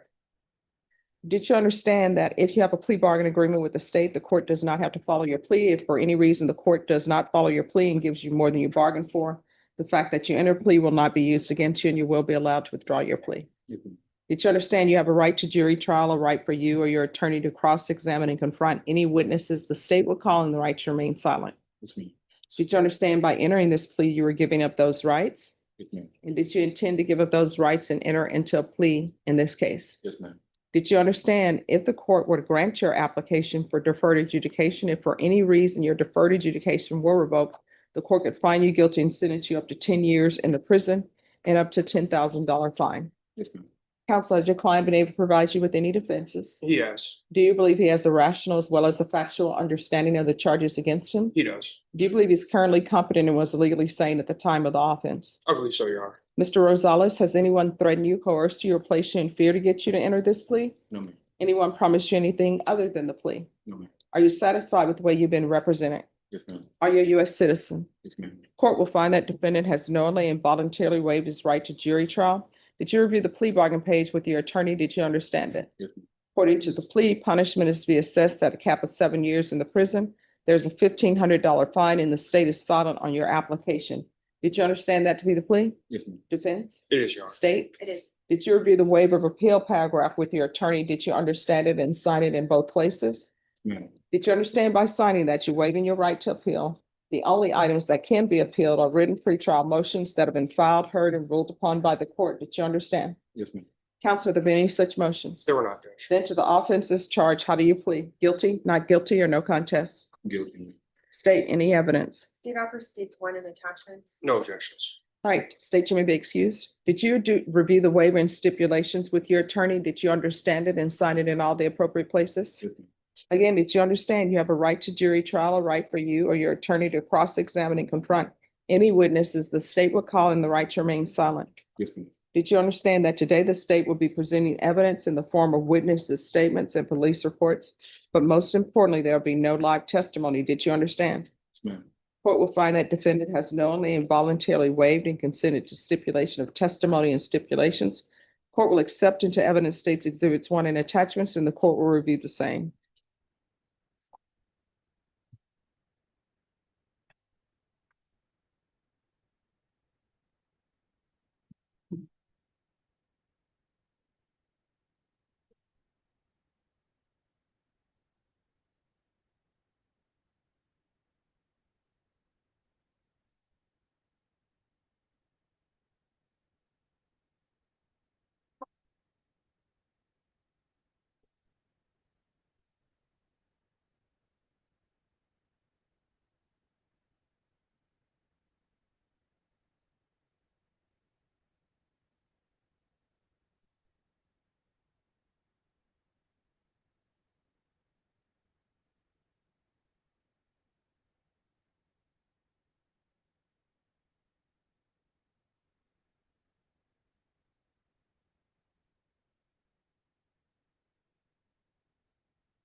All right, after reviewing state's exhibits 1 and attachments, the court will find there is sufficient evidence to find you guilty.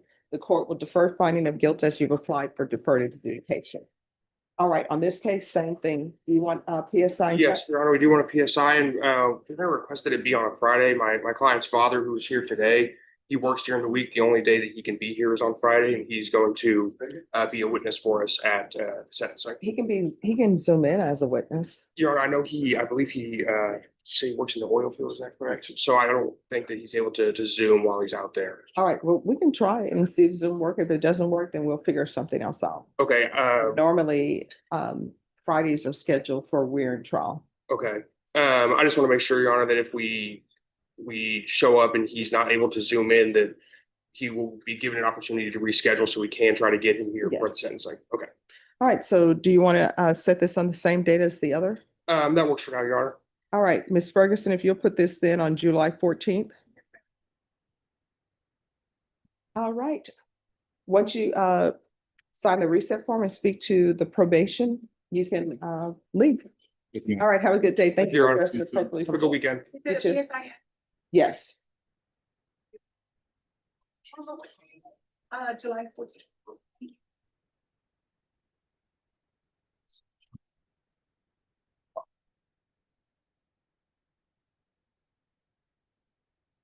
Good night.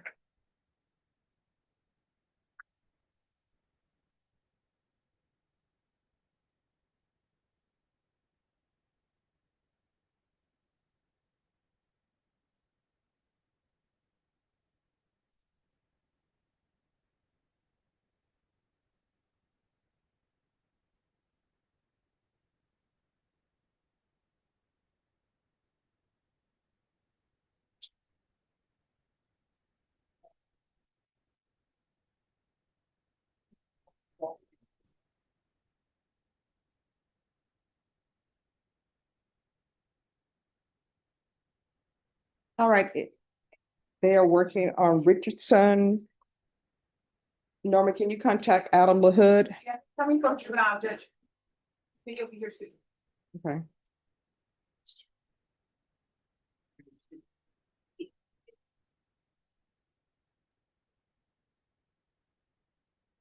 And Ray Martinez? Mayor Martinez, they were doing closing documents in 26, and they'll Okay. be right, Richard will be right over. Okay, thank you. You're welcome.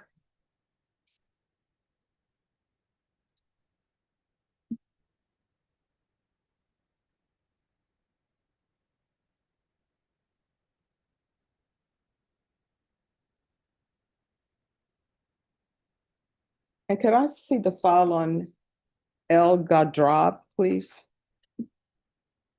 Wanted to show up, you have to leave them. Okay.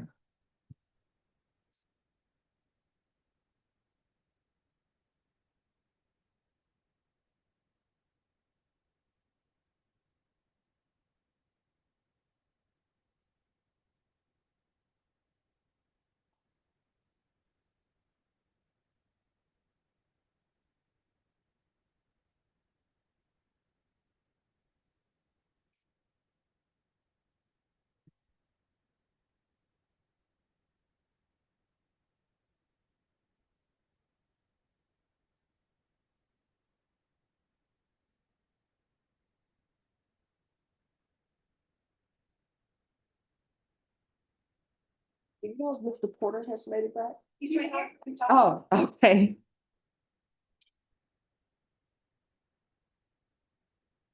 And could somebody make an announcement to see if Mahmoud Faoud El Gadrab is outside?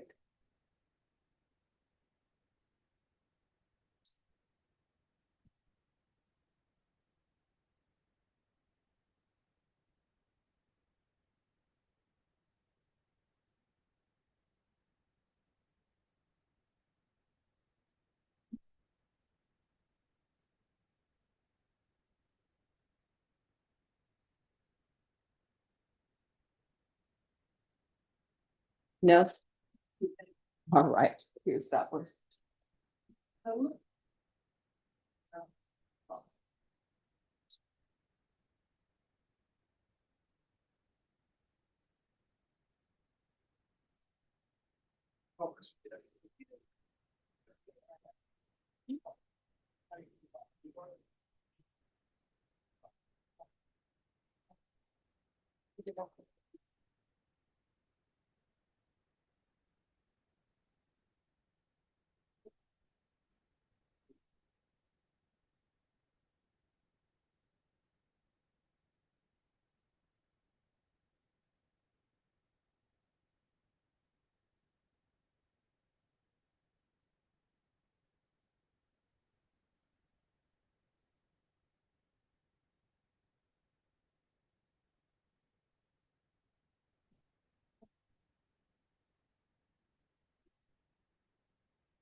All right.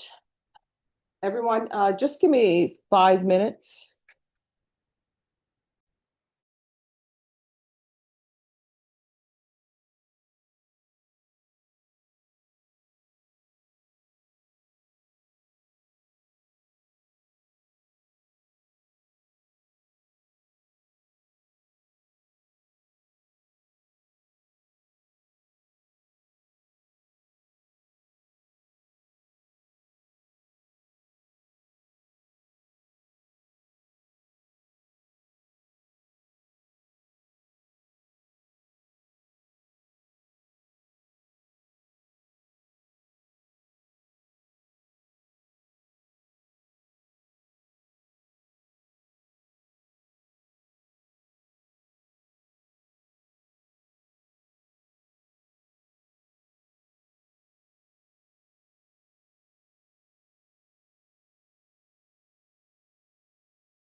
But they're not.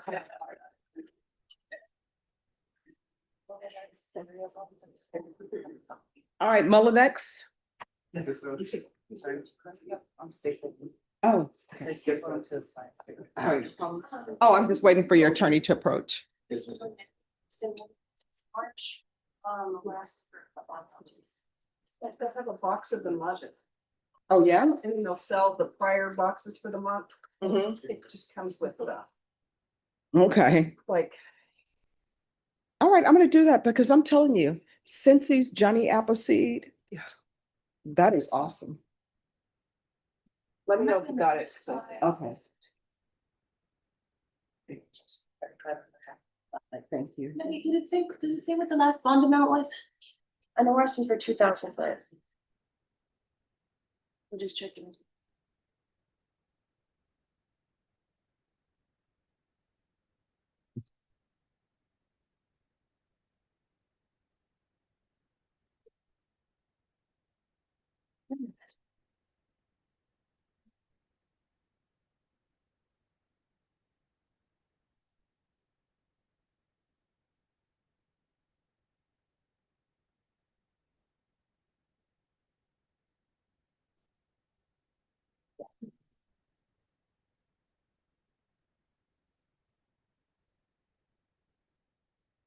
All right, whenever you all are ready on Mullenax, just let me know. Yeah. Sure, apologies. I have to. You have 2,000? Okay, that's fine enough. EFT. EFT.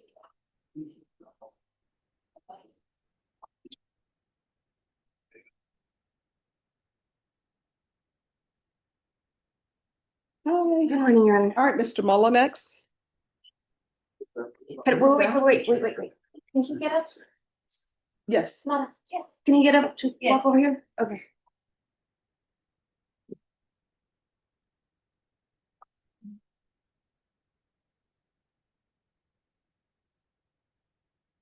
Hello. Going, man? I'm doing okay. You doing okay today? Oh, yes. How about you? I'm good, thank you. Oh, that's good. You know, we're currently alive, so it's a good day. Yes, ma'am. All right, so you're here requesting a bond? Yes, Your Honor. Oh, just 1 second. So let me call the case number. I'm just trying to figure out where we are. All right, the court is calling 2025 CR 0000524, 0000525, and 0002586, State versus Charles Louis Mullenax. Could I have parties announced? Jason Garahan for the state, Your Honor. Victoria Cruz on behalf of Raymond Martinez for the defense. And are you Mr. Mullenax? Yes, ma'am. Do you have any objection to this attorney standing in for Mr. Martinez? No, ma'am. All right. State, have you reviewed the motions? I've reviewed one motion for one case on it, that's on the 524. Your Honor, I believed only the 524 was remanded. I thought the others had a bond amount. Oh, okay. So we're only going on the 524, I believe. 524? I think so, yes. Okay. I'll check with that. So do you all have an agreement to a bond amount? State recommends 4,000, which is double. That's fine with us. The original was 2,000. All right. So why doesn't he have a bond in this case? He FTA'd, Your Honor. He did explain to me that the reason he FTA'd was because he was injured. He had some broken ribs and he believed that he would be taken into custody. So that's why I do believe that the period of absconding was only a couple of weeks. And he has been in custody since March 18th. Wait, let me pull up his case on Odyssey. Only this one has a warrant, that is remanded, right? I think all the other ones have. No, I asked my staff.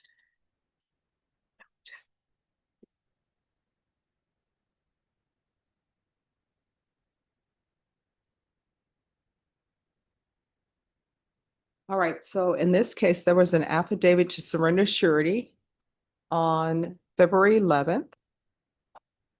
And then he didn't appear on February 24th. And then you're set for jury trial on July 22nd. All right. You want to raise your right hand for me, please? Do you solemnly swear or affirm the testimony you give will be the truth and nothing but the truth, so help you God? Yes, ma'am. All right, you can lower your hand, state your name for the record. Charles Lewis Mullenax. All right, do you have any prior drug use in your past? Yes, ma'am. And what would that be? Heroin. All right, and have you ever been diagnosed with any type of mental health issues? Yes, ma'am. And have you received medication for that? I did for a little bit until I got taken off of, like, my insurance got dropped. And then I couldn't afford the medication. I was on it for like a good year though. And I was doing good when I was on my medication. All right, so I'm gonna set your bond at the $4,000. There's going to be regular UAs, a referral to Center for Healthcare Services, and outpatient treatment for substance abuse. Is there anything else? Your Honor, I was mistaken. Mhm. There are two other cases are remanded without bond. Okay. 000. All right, stay. Look at those.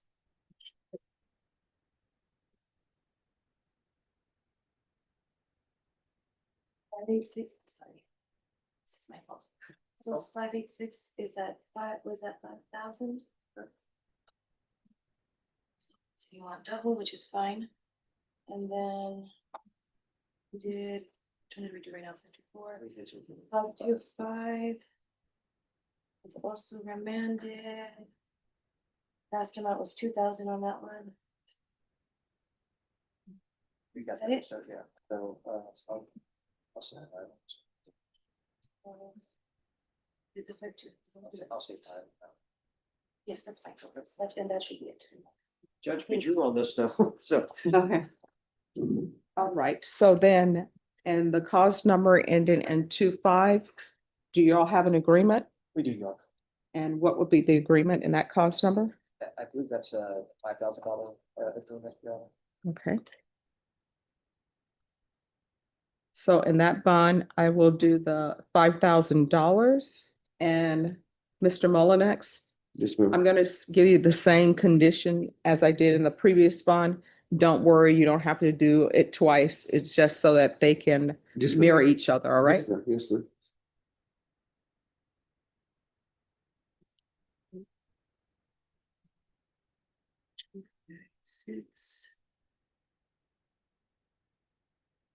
All right, and then in cause number ending in 86, Yes, Your Honor, that's 4,000.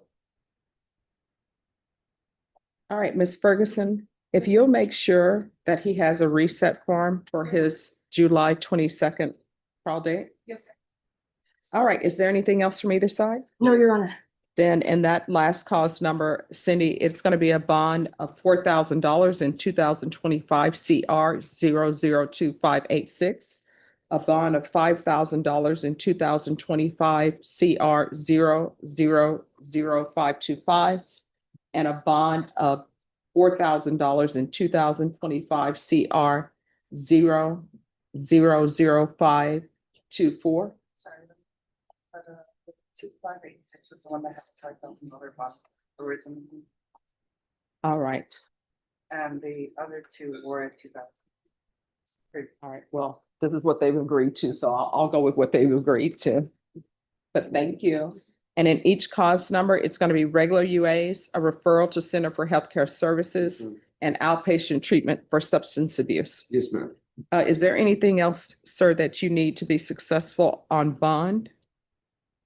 Not that I could think of, miss. All right, if for some reason the referral for the Center for Healthcare Services is not done, Yes, ma'am. just contact your attorney and they can contact me and I'll make sure that we figure out what's happening. Yes, ma'am. All right, is there anything else? No, Your Honor. Apologies for the messiness. Oh, no, it's fine. All right, thank you.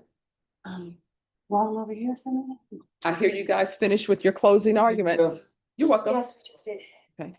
Just did right now. Okay, item P, I'm doing the forfeit. That's an outpatient. It's a lot, so you're gonna have to combine those.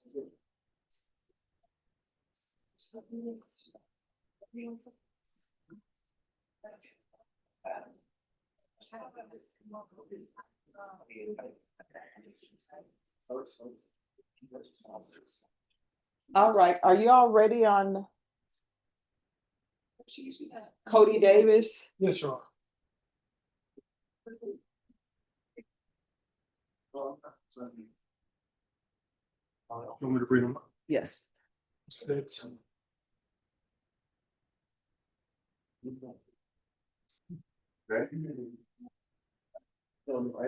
Judge, I'm respectfully requesting just 1 week.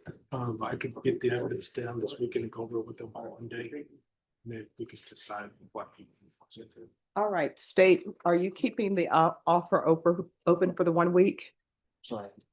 Yes, I already talked to the state. Yes. All right. So when are you asking it to be called back? The first week in June or next week? Next week is fine, All right, 27th or 29th? the 29th. All right. Ms. Ferguson Davis is going to come back on the 29th, Thank you, Judge. and that will be your final plea deadline date. Yes, sir. All right, thank you. Thank you. You're welcome. Thank you very much, man. I You're welcome. appreciate you. Oh, thank you. It's nice to be appreciated. Yeah, yeah.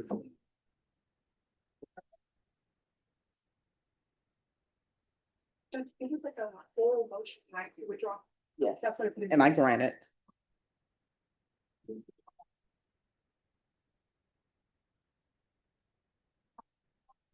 Let me check back.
All right, Cindy, I got it. Thank you.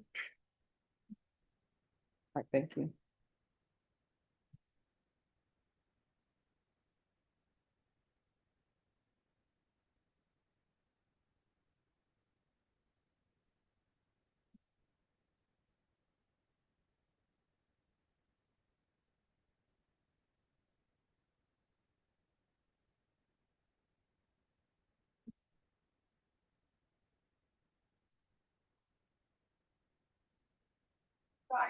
Everyone we're missing is just I just texted. All right, thank you. The court is calling 2025 CR 003821 State versus Lamel Richardson. Could I have parties approach and announce for the record? Al Simpson for the defendant.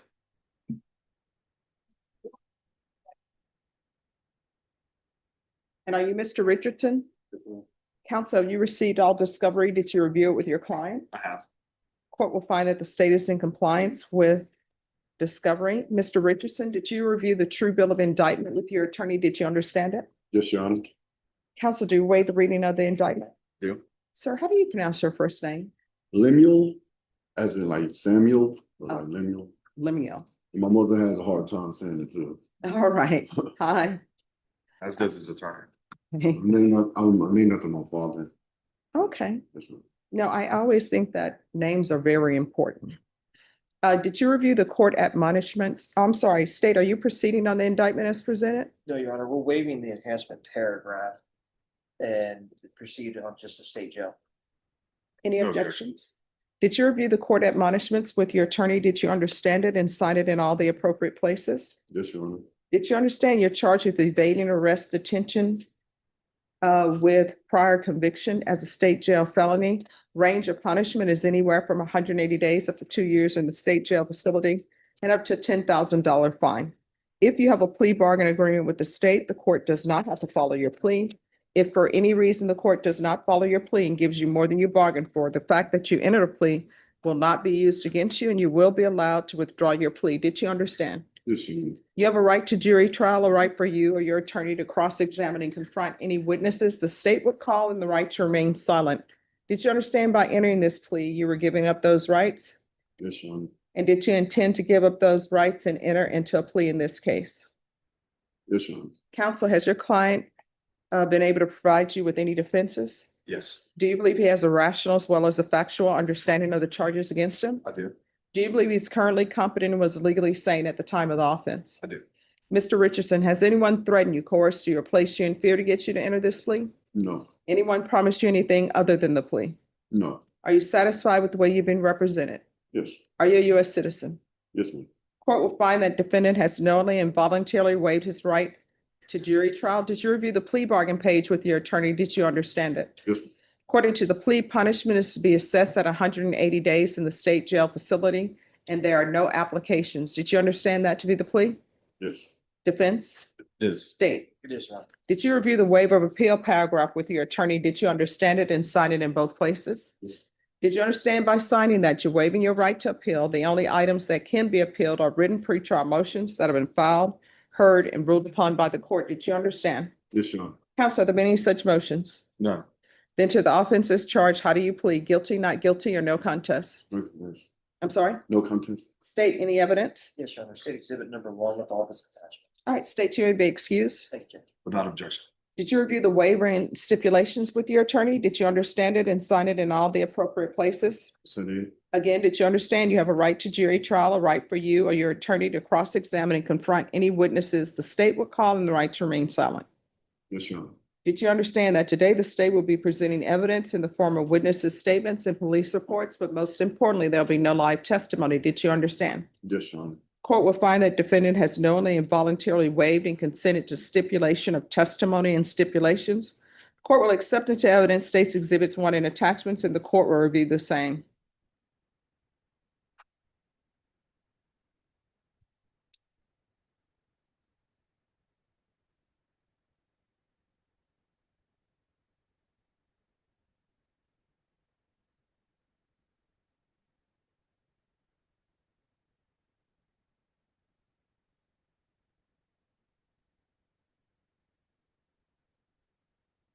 All right, after reviewing states exhibits 1 and attachments, the court will find there is sufficient evidence to find you guilty, and the court will find you guilty.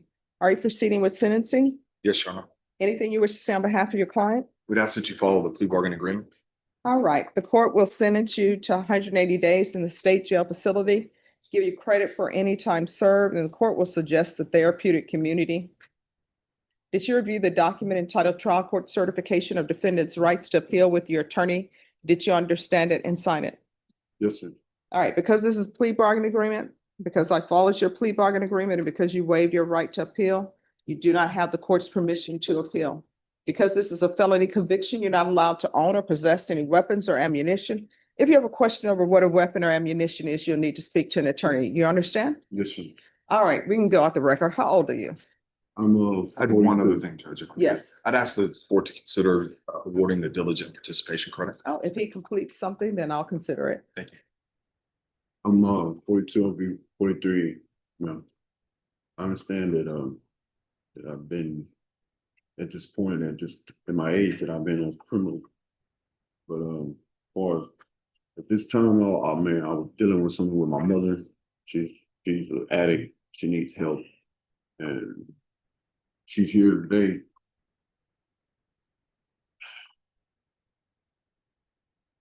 I didn't expect none of this when I got out of prison that she was on crack cocaine.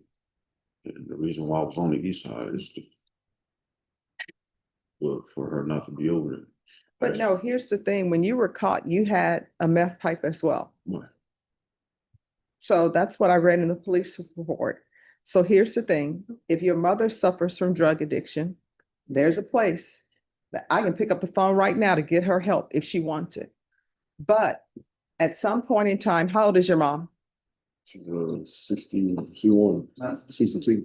Right. So she's 62. You're in your 40s. And let me just explain to you all. She's an adult. You're an adult. And there's only one or two things that's going to end up happening to you. This whole situation, when I read the police reports, you could have easily been shot. Because the officer is saying you won't show your hands, you jump off a bicycle, then take off running, then hopping over fences, then going down dark alleyways, then not showing your hands when you're on the ground. And that officer is saying he had to have somebody cover him with lethal coverage. And you know what lethal coverage means? That means there's somebody with a gun trained on you because they don't know if you have a gun or what's going to happen. Everybody at the end of the day, they're just trying to do their job and make it home safely. And if you don't stop using drugs, what's going to end up happening to you is one or two things. Either you're going to spend the rest of your life at the Bexar County Jail or somebody else's jail or the rest of your life in prison. That's what's going to end up happening to you. Or either your body's going to be in some field somewhere in an alley, right? If you were running in the alley and you got some bad meth and the officer never found you, or the officer said, he was just on the bicycle running, I'm going to let that slide. Somebody will have to identify your body. And that person is going to be your mother or whoever else it may be. If you are being honest and you say, I'm on drugs, my mom is on drugs, I want to get help for my mom, you can't help anybody until you help yourself. That's why have you ever flown before? Mm-hmm. No, I'm scared. Let me just tell you what they say whenever you're on a plane, I listen to what the flight attendant is saying, even though my thing is it's all in God's hand. If this plane falls, we're not over water, we're probably not going to survive, but I still listen. And you know what they say? They say, if you have a child with you, put on your mask, your oxygen mask first. Because you know why? If a parent can't breathe on a plane, they can't help their child. So you're going to have to put on your oxygen mask first before you put it on your mom. And if you get out of the state jail facility and you decide to continue the way you're going, you're going to get arrested or either you're going to be dead. Those are your two options. You got to make a choice. If your mom wants help, I can send her someplace right now for her to get drug help. But if she don't want it, she don't want it. You understand? Yes, ma'am. If she wants it, I'll go get her. I'll make sure she gets the help that she needs today. But you got to take care of you. All right? Yes. And when you get released from the state jail facility, if you can't find a place that can help you with your drug addiction, you come back here. I'm still here. I'll pick up the phone. I know a place that will accept you. Okay? Yes, ma'am. All right. Good luck to you. Thank you. You're welcome.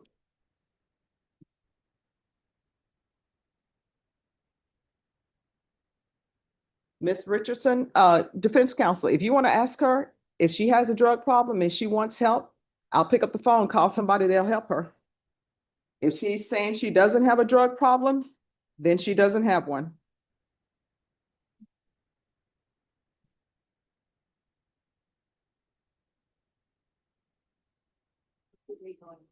Well, we're in the middle of trial. It's always good talking.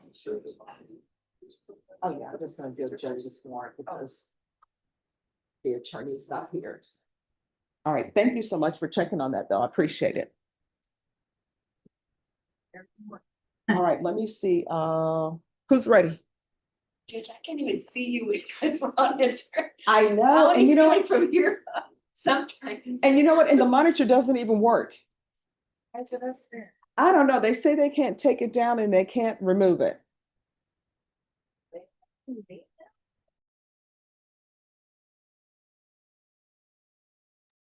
Look at that. Yeah, boom, boom, chakalaka. See, there's always room to learn. Now we can use that as a serving tray. Yeah. How you doing, Judge? Hi. So I never got notice of the setting, but I'm not going crazy. Just got an email from the MAC saying that we know there's an issue and apparently, yeah, to this morning, I was in MAC court all morning. But confirmed with the state, I suspect there's a sealed sex assault case because it's mentioned in the report. Right now, we're trying to figure out what's going on with that. Let us keep talking, but I anticipate it's probably gonna be a reset with it. All right. Yeah. All right, let me see the file on. Oh, yeah, no, we're fine. Oh, are you still conferring? Yeah, let me, if we may, I know we all are trying to get it over here. Go ahead, confer. I have another case that's coming up. Yeah. Can I see the file on McIntyre?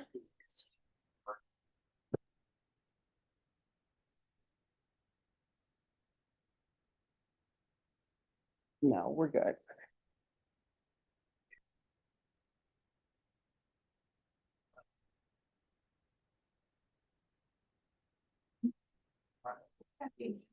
No, what date probably is? That's That's the date is big, Approach. Sure. She said she's interested Oh, okay. and like on Monday. So she can get, Oh, you need to go now. Which house? She should go now. Let me call somebody just for a moment.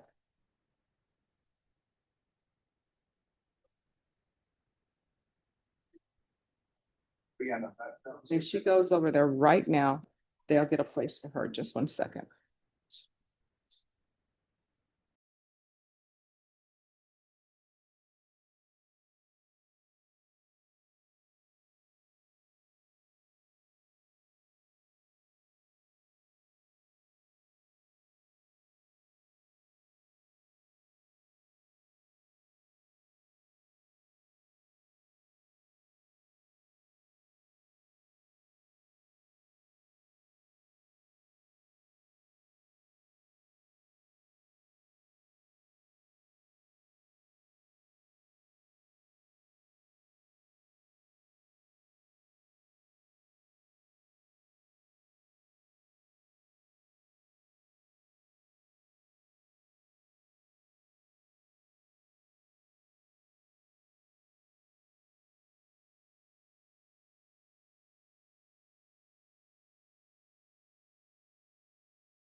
All right, so the attorney is telling me that you're saying you need to talk to family and other things, but here's the thing, you're an adult.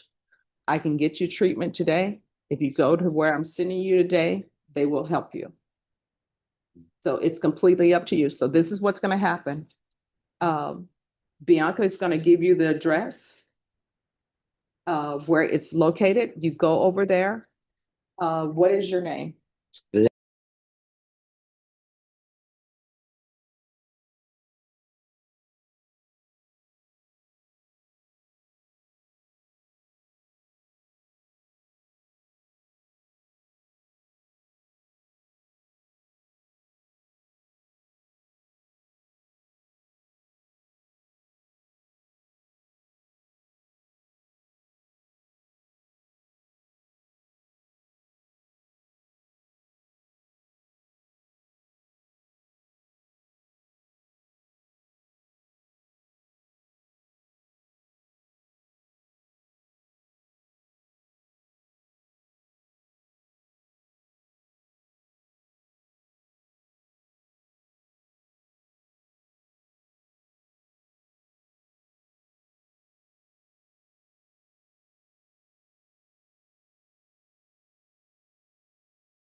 Your shot, right? Yes, ma'am. This may be your last shot. Do not do not go to a different location, just straight from here to there, so you can get the treatment that you need. Because anything can happen along the way. Don't get sidetracked, just stay on the path. And your path is, I'm going to get treatment. I'm going to get treatment. I'm going to get treatment. You understand? Yes. Don't get off that path. Yes. And the same thing I was telling your son, you can't help your son until you take care of yourself. Okay? And if you ever need anything, if I'm still here, you can always come back to here. I want people to get help. I want people to be successful. I want people to be clean and sober. Okay? I appreciate that. And let me just tell you something else too. Anybody that is in your life that is trying to get you off track with your sobriety is not your friend. You shouldn't be talking with them. So once you get on track with sobriety and somebody tries to get you to backslide, like if you're supposed to be doing an NA or AA meeting and they say, you can skip it this time, come out with us, we're just going to a movie. Don't do it, because that's how you start backsliding, okay? Yes. So she's gonna give you the address. You leave here, you go there, no stops in between. And they're gonna be waiting for you, okay? Yes, ma'am. All right, good luck to you. Thank you. You're welcome. Yes.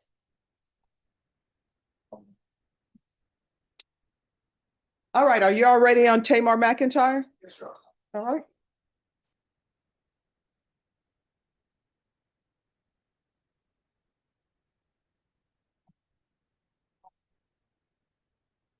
Good morning, Judge. Good morning. All right, the court is calling 2019 CR 12495 State versus Tamar McIntyre. Could I have parties announced? State John. John Hunter for Mr. McIntyre, Your Honor. Are you Mr. McIntyre? Yes, ma'am. All right, State defense has filed a motion for new trial. Have you had a chance to review that? I did review. And are you ready to proceed on it? All right, so the court has read the motion for new trial. I think the motion for new trial clearly has the defense's arguments in it. So with regards to number one, Yes, sir. any rebuttal? Yes, Your Honor, and that, I believe that's the NCIC, TCIC. Yeah. Argument, I guess, of the defense. Our position is that we did make it available during court proceedings, and they had access to the actual TCIC, NCICs.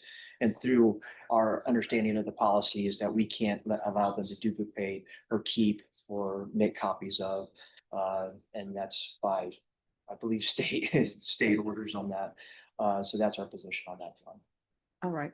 Megan Dowling for the state, just briefly, if I could address that point, and I want to reiterate the arguments that I made at trial, which is that 411.083 of the Texas government code is what governs the dissemination of the criminal histories.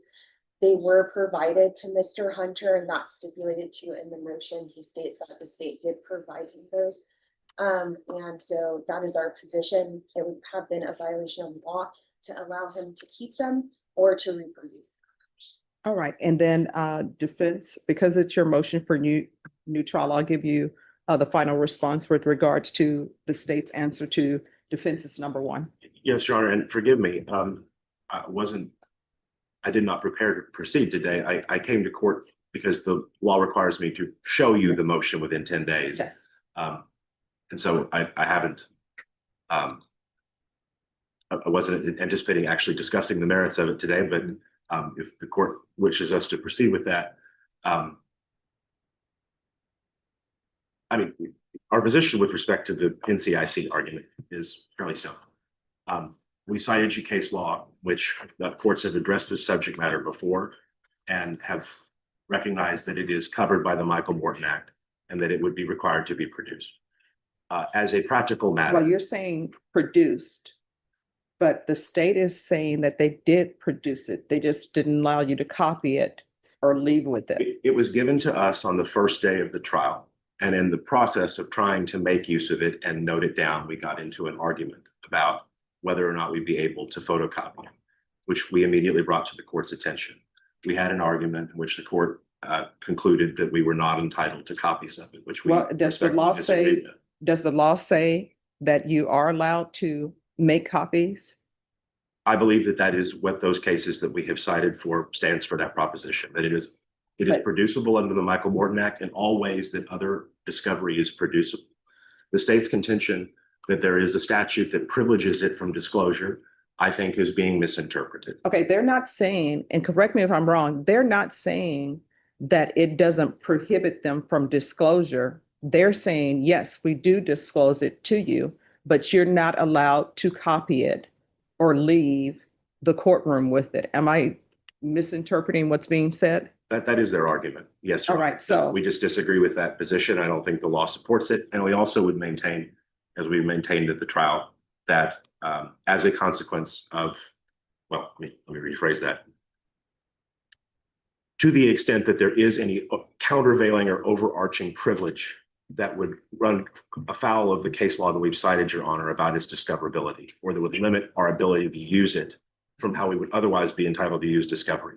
I would maintain that that privilege is waived by two separate independent actions. The first is this isn't a situation where we're trying to snoop on these people's lives outside of the context of defending Mr. McIntyre.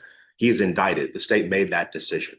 When the state or the government have a privileged interest in the privacy of certain sensitive information, and they elect to indict someone for a criminal offense over it, then they can't be in the position of being able to still hold on to that privilege. They waive it. Secondarily, they have run the TCIC and NCIC for these individuals, which is the triggering event. The database is curated not by this office. It's curated by the Texas Department of Public Safety and the FBI.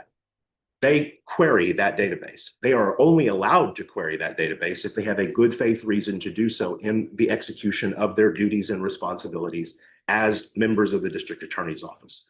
They can't just go pull NCIC, TCIC on you or me because they're upset with us, or they for a petty difference. You're saying that they were upset with somebody, that's why they. No, I'm giving this as an example. I have had cases in the past where I have defended policemen who were accused of improperly querying the TCIC, NCIC database for petty reasons. So we're not saying that any NCIC, TCIC was queried without a good faith basis. No. In fact, quite the opposite. We know that there was a good faith basis because this is the TCIC, NCIC for their witnesses.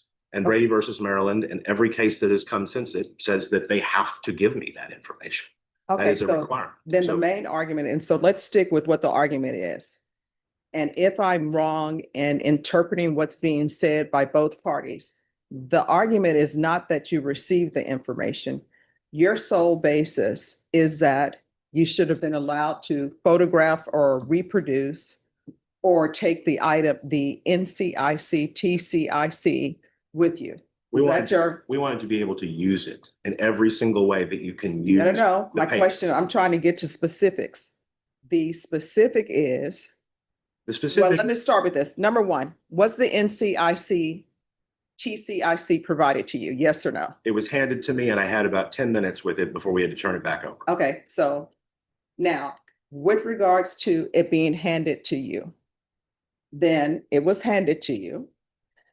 The next question is your sole objection or request for a motion for new trial with regards to point one is that you were not allowed to photograph it or take it with you.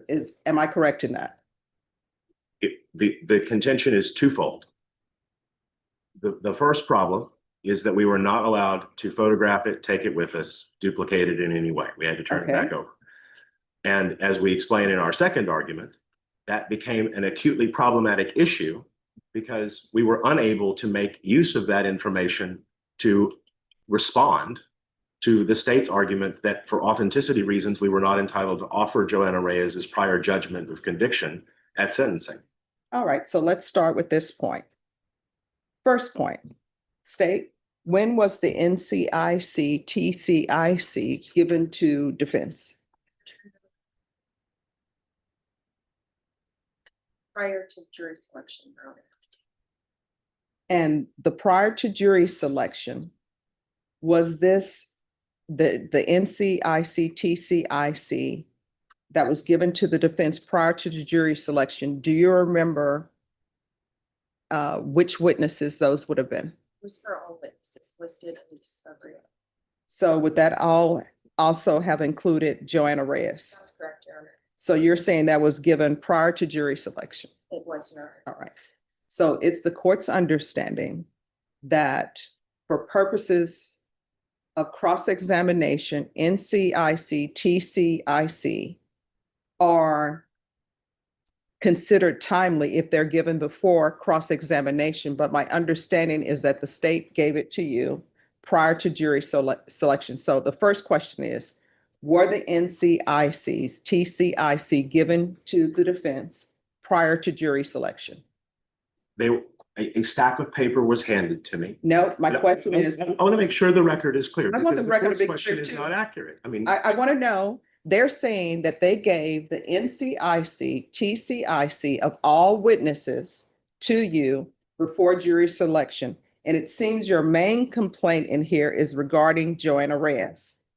So my question for the defense is whether or not the NCIC, TCIC, for all the state's witnesses, were they given to you prior to jury selection? Then we can handle your other point. the word given is not a word that I can address in that. Were they handed to you? I held them in my hand for a few minutes. I didn't have an opportunity to digest their contents fully. I wasn't allowed to copy them. Almost immediately afterwards, I was told that their position was going to be that I wasn't going to be allowed to copy them. I had to instruct the Okay, so staff. here's the thing. Let me just finish real quick. No. You know, No, stop. We're taking it one point at a time. My first question is, were they given to you prior to jury selection? It seems that your answer to that is yes. Then we'll get into what you were not able to do with them. So the record is clear. My understanding from you is that witnesses who are going to testify in the state's case in chief, their NCIC, TCIC was given to you prior to jury selection. Now that that's been established, then the next question becomes, what were you able to do with the NCIC, TCIC that was given to you? Nothing. All right. So you said, were you allowed to elect, because in your motion, you say you were not allowed to electronically duplicate. Were you allowed to electronically duplicate them? No. Were you allowed to copy them? No. Were you allowed to photograph them? No. And I'm taking that straight from your motion. So state, with regards to the NCIC, TCIC that was handed over to the defense, you're saying it was all of your witnesses in the case in chief. Yes, Your Honor. The defense is saying they were not allowed to electronically duplicate, copy, or photograph any of the NCICs, TCICs. Now, Why were you not allowing the defense to either electronically duplicate, copy, or photograph the NCIC, TCIC? Because I didn't want to be charged with a misdemeanor offense. All right, and where are you obtaining that from, the fact that you would be charged? Your Honor, I previously stated, there are two subsections of law that govern the dissemination of criminal histories. The first being Title 28, Part 20 of the Code of the Federal Regulations, and then the second being 411.083 of the Texas Government Code.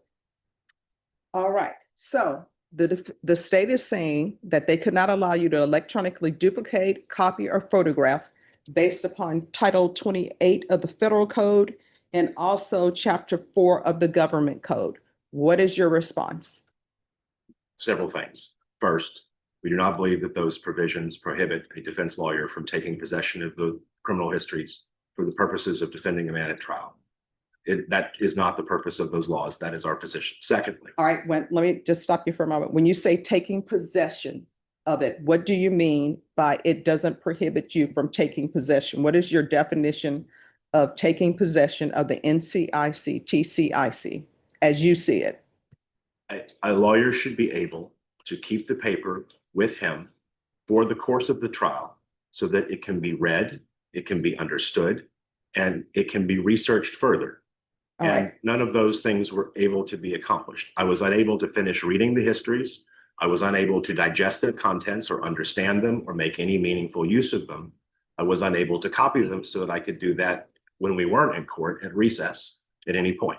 All right, so when you say taking possession, you mean keeping the paper. And when you say keeping the paper, for the record, we're talking about the NCIC, TCIC. When you say keeping the paper, do you mean leaving the courtroom with the paper? I mean, right, I could not leave the courtroom with the paper. I could not photocopy the paper. I could not make use of the paper. And we had to give it back at the end of the day or at some point during the process. I wasn't able to read or digest the information while I was participating in my other roles as being Mr. McIntyre's lawyer. Counsel said it was handed prior to jury selection. That sounds right. I don't have independent recollection of the day, but we were involved in jury selection for all day and into the evening. It was a lengthy process, and so there was not an opportunity to make any use of it. Also, I can just say, Your Honor, in both federal and state trials that I have participated in, I have never had this issue come up before. I have had prosecutors with the Department of Justice hand me the Jenks material, which would include the criminal history material, prior to the commencement of trial. I understand that the Jenks Act similarly narrows that compulsory moment of disclosure to when the witness is passed for cross-examination, but almost every judge in the United States has recognized that while that law may be that that's when it must be produced, that isn't a fair system.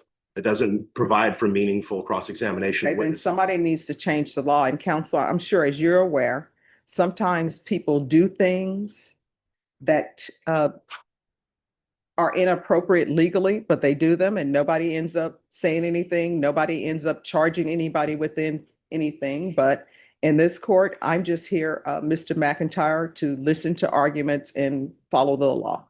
That's my role here as far as this case is concerned, because the jury trial is the parties that made the decision. But Your Honor, what I'm saying is I don't think that the law has to be changed because I don't think that the law comes to this conclusion. I think that the conclusion the state's asking you to draw from it is not what the law means in its full synthesis, and that the court's responsibility is to allow the lawyers to be able to provide a meaningful defense to the defendant, which includes having access to the impeachment material that is involved in the case. And in particular, Your Honor, what I think we also need to draw clearly is that this isn't just about the general frustration, although there is that general frustration of not having the ability to use that information and have it on counsel table's desk at the exact time that we are at cross-examination or preparing the evening before with that information.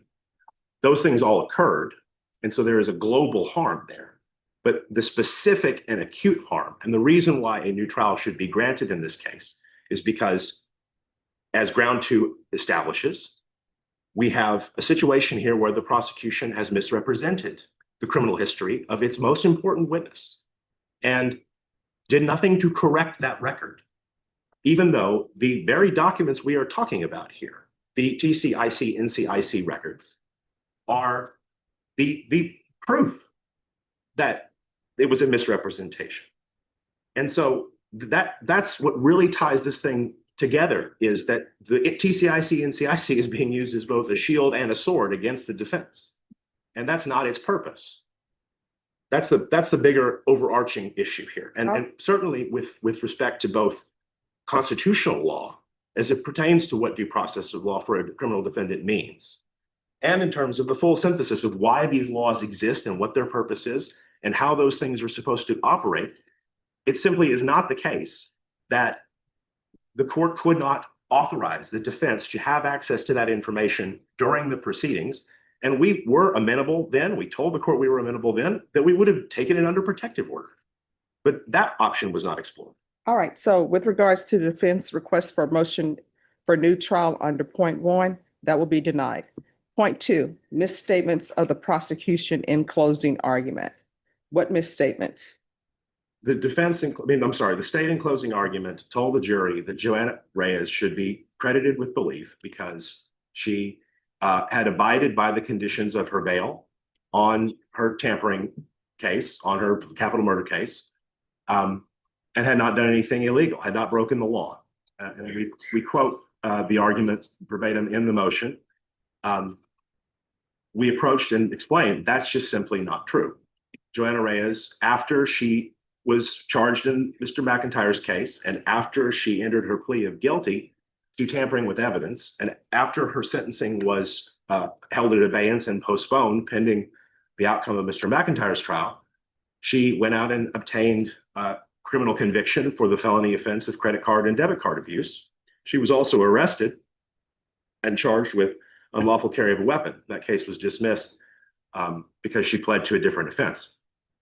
We've included all of those records that we've obtained from the Harris County clerk as exhibits in the motion for new trial, which we'd ask that the court receive. We also made a bill of exception at the trial of the judgment of conviction for credit card and debit card abuse at the sentencing phase of the trial, which we'd ask the court to take under consideration as well. There's just no question that the state told the jury something that isn't true. Now, listen, I think Jason Garahan is a very reputable, honest, and hardworking prosecutor, and I have immense respect for him. I don't know why they said this, but it's just not true. It's objectively false. All right, response. Well, Your Honor, with respect to the statement, I trust that their motion states what I said during argument, which is closing argument during the guilt innocence. And what it may be, slip of the tongue, or the fact that I misstated that Joanna Reyes had I don't know exactly what was said, but alluded to the fact that she didn't break her bond is something that can be argued. That was done by mistake on my part. That may be, but the fact remains is that defense counsel knew about this and did not bring this up during her cross-examination.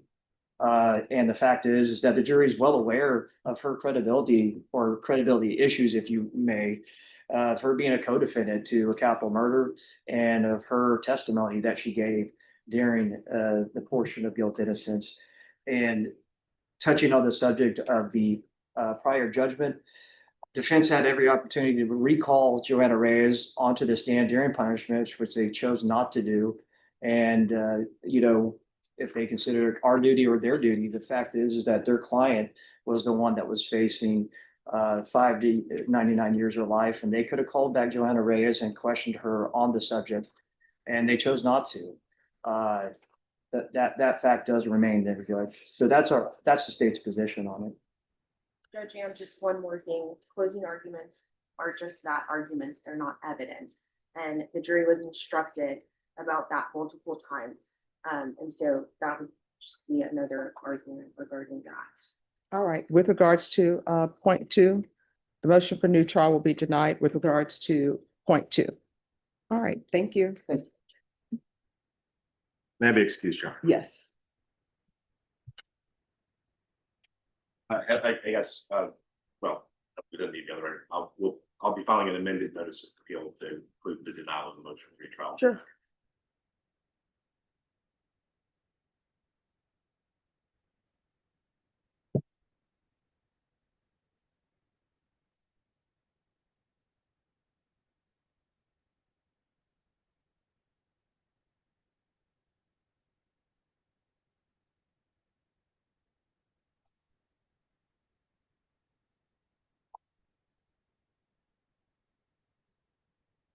All right, is there anyone else who's ready? But he's got, Is that your turn? yes. Just to let you know about that, I talked to Adam. Mhm. and, I sent an email off to our investigator to check into another SCPD case number that's possibly associated with this, his client's case. And I know that he probably won't mind me telling you that he doesn't want to go forward until possibly there's an answer on that. All right, Norma, on Mr. Alaman then? Let me go into the calendar. Mr. Alaman?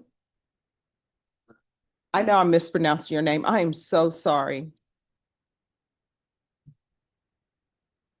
If you can come down, please. If you want to put my head out there and see if it's there. Sure. I'm going to give you a new court date. Your attorney believes that there may be another case that's pending and he'll need discovery on that. So what I'll do is I'll bring you back on June 26th. And if your attorney wants you brought back sooner, he'll let us know. If there are any other motions to be filed, he'll let us know, okay? All right, thank you. Deputy Laura, Yes, then he can go back. And who's the person, Colorado Springs? Oh, okay. So we're gonna bring him, Mom, we're gonna bring him back on June 26th. If his attorney wants him back sooner, we'll bring him back sooner, okay? Thank you. Just looking over. Nice. Just looking over.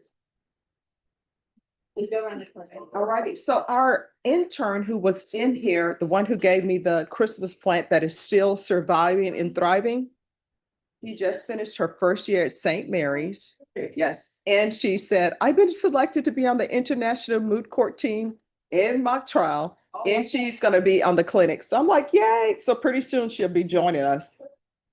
But oh my gosh, time flies by quickly. So guys.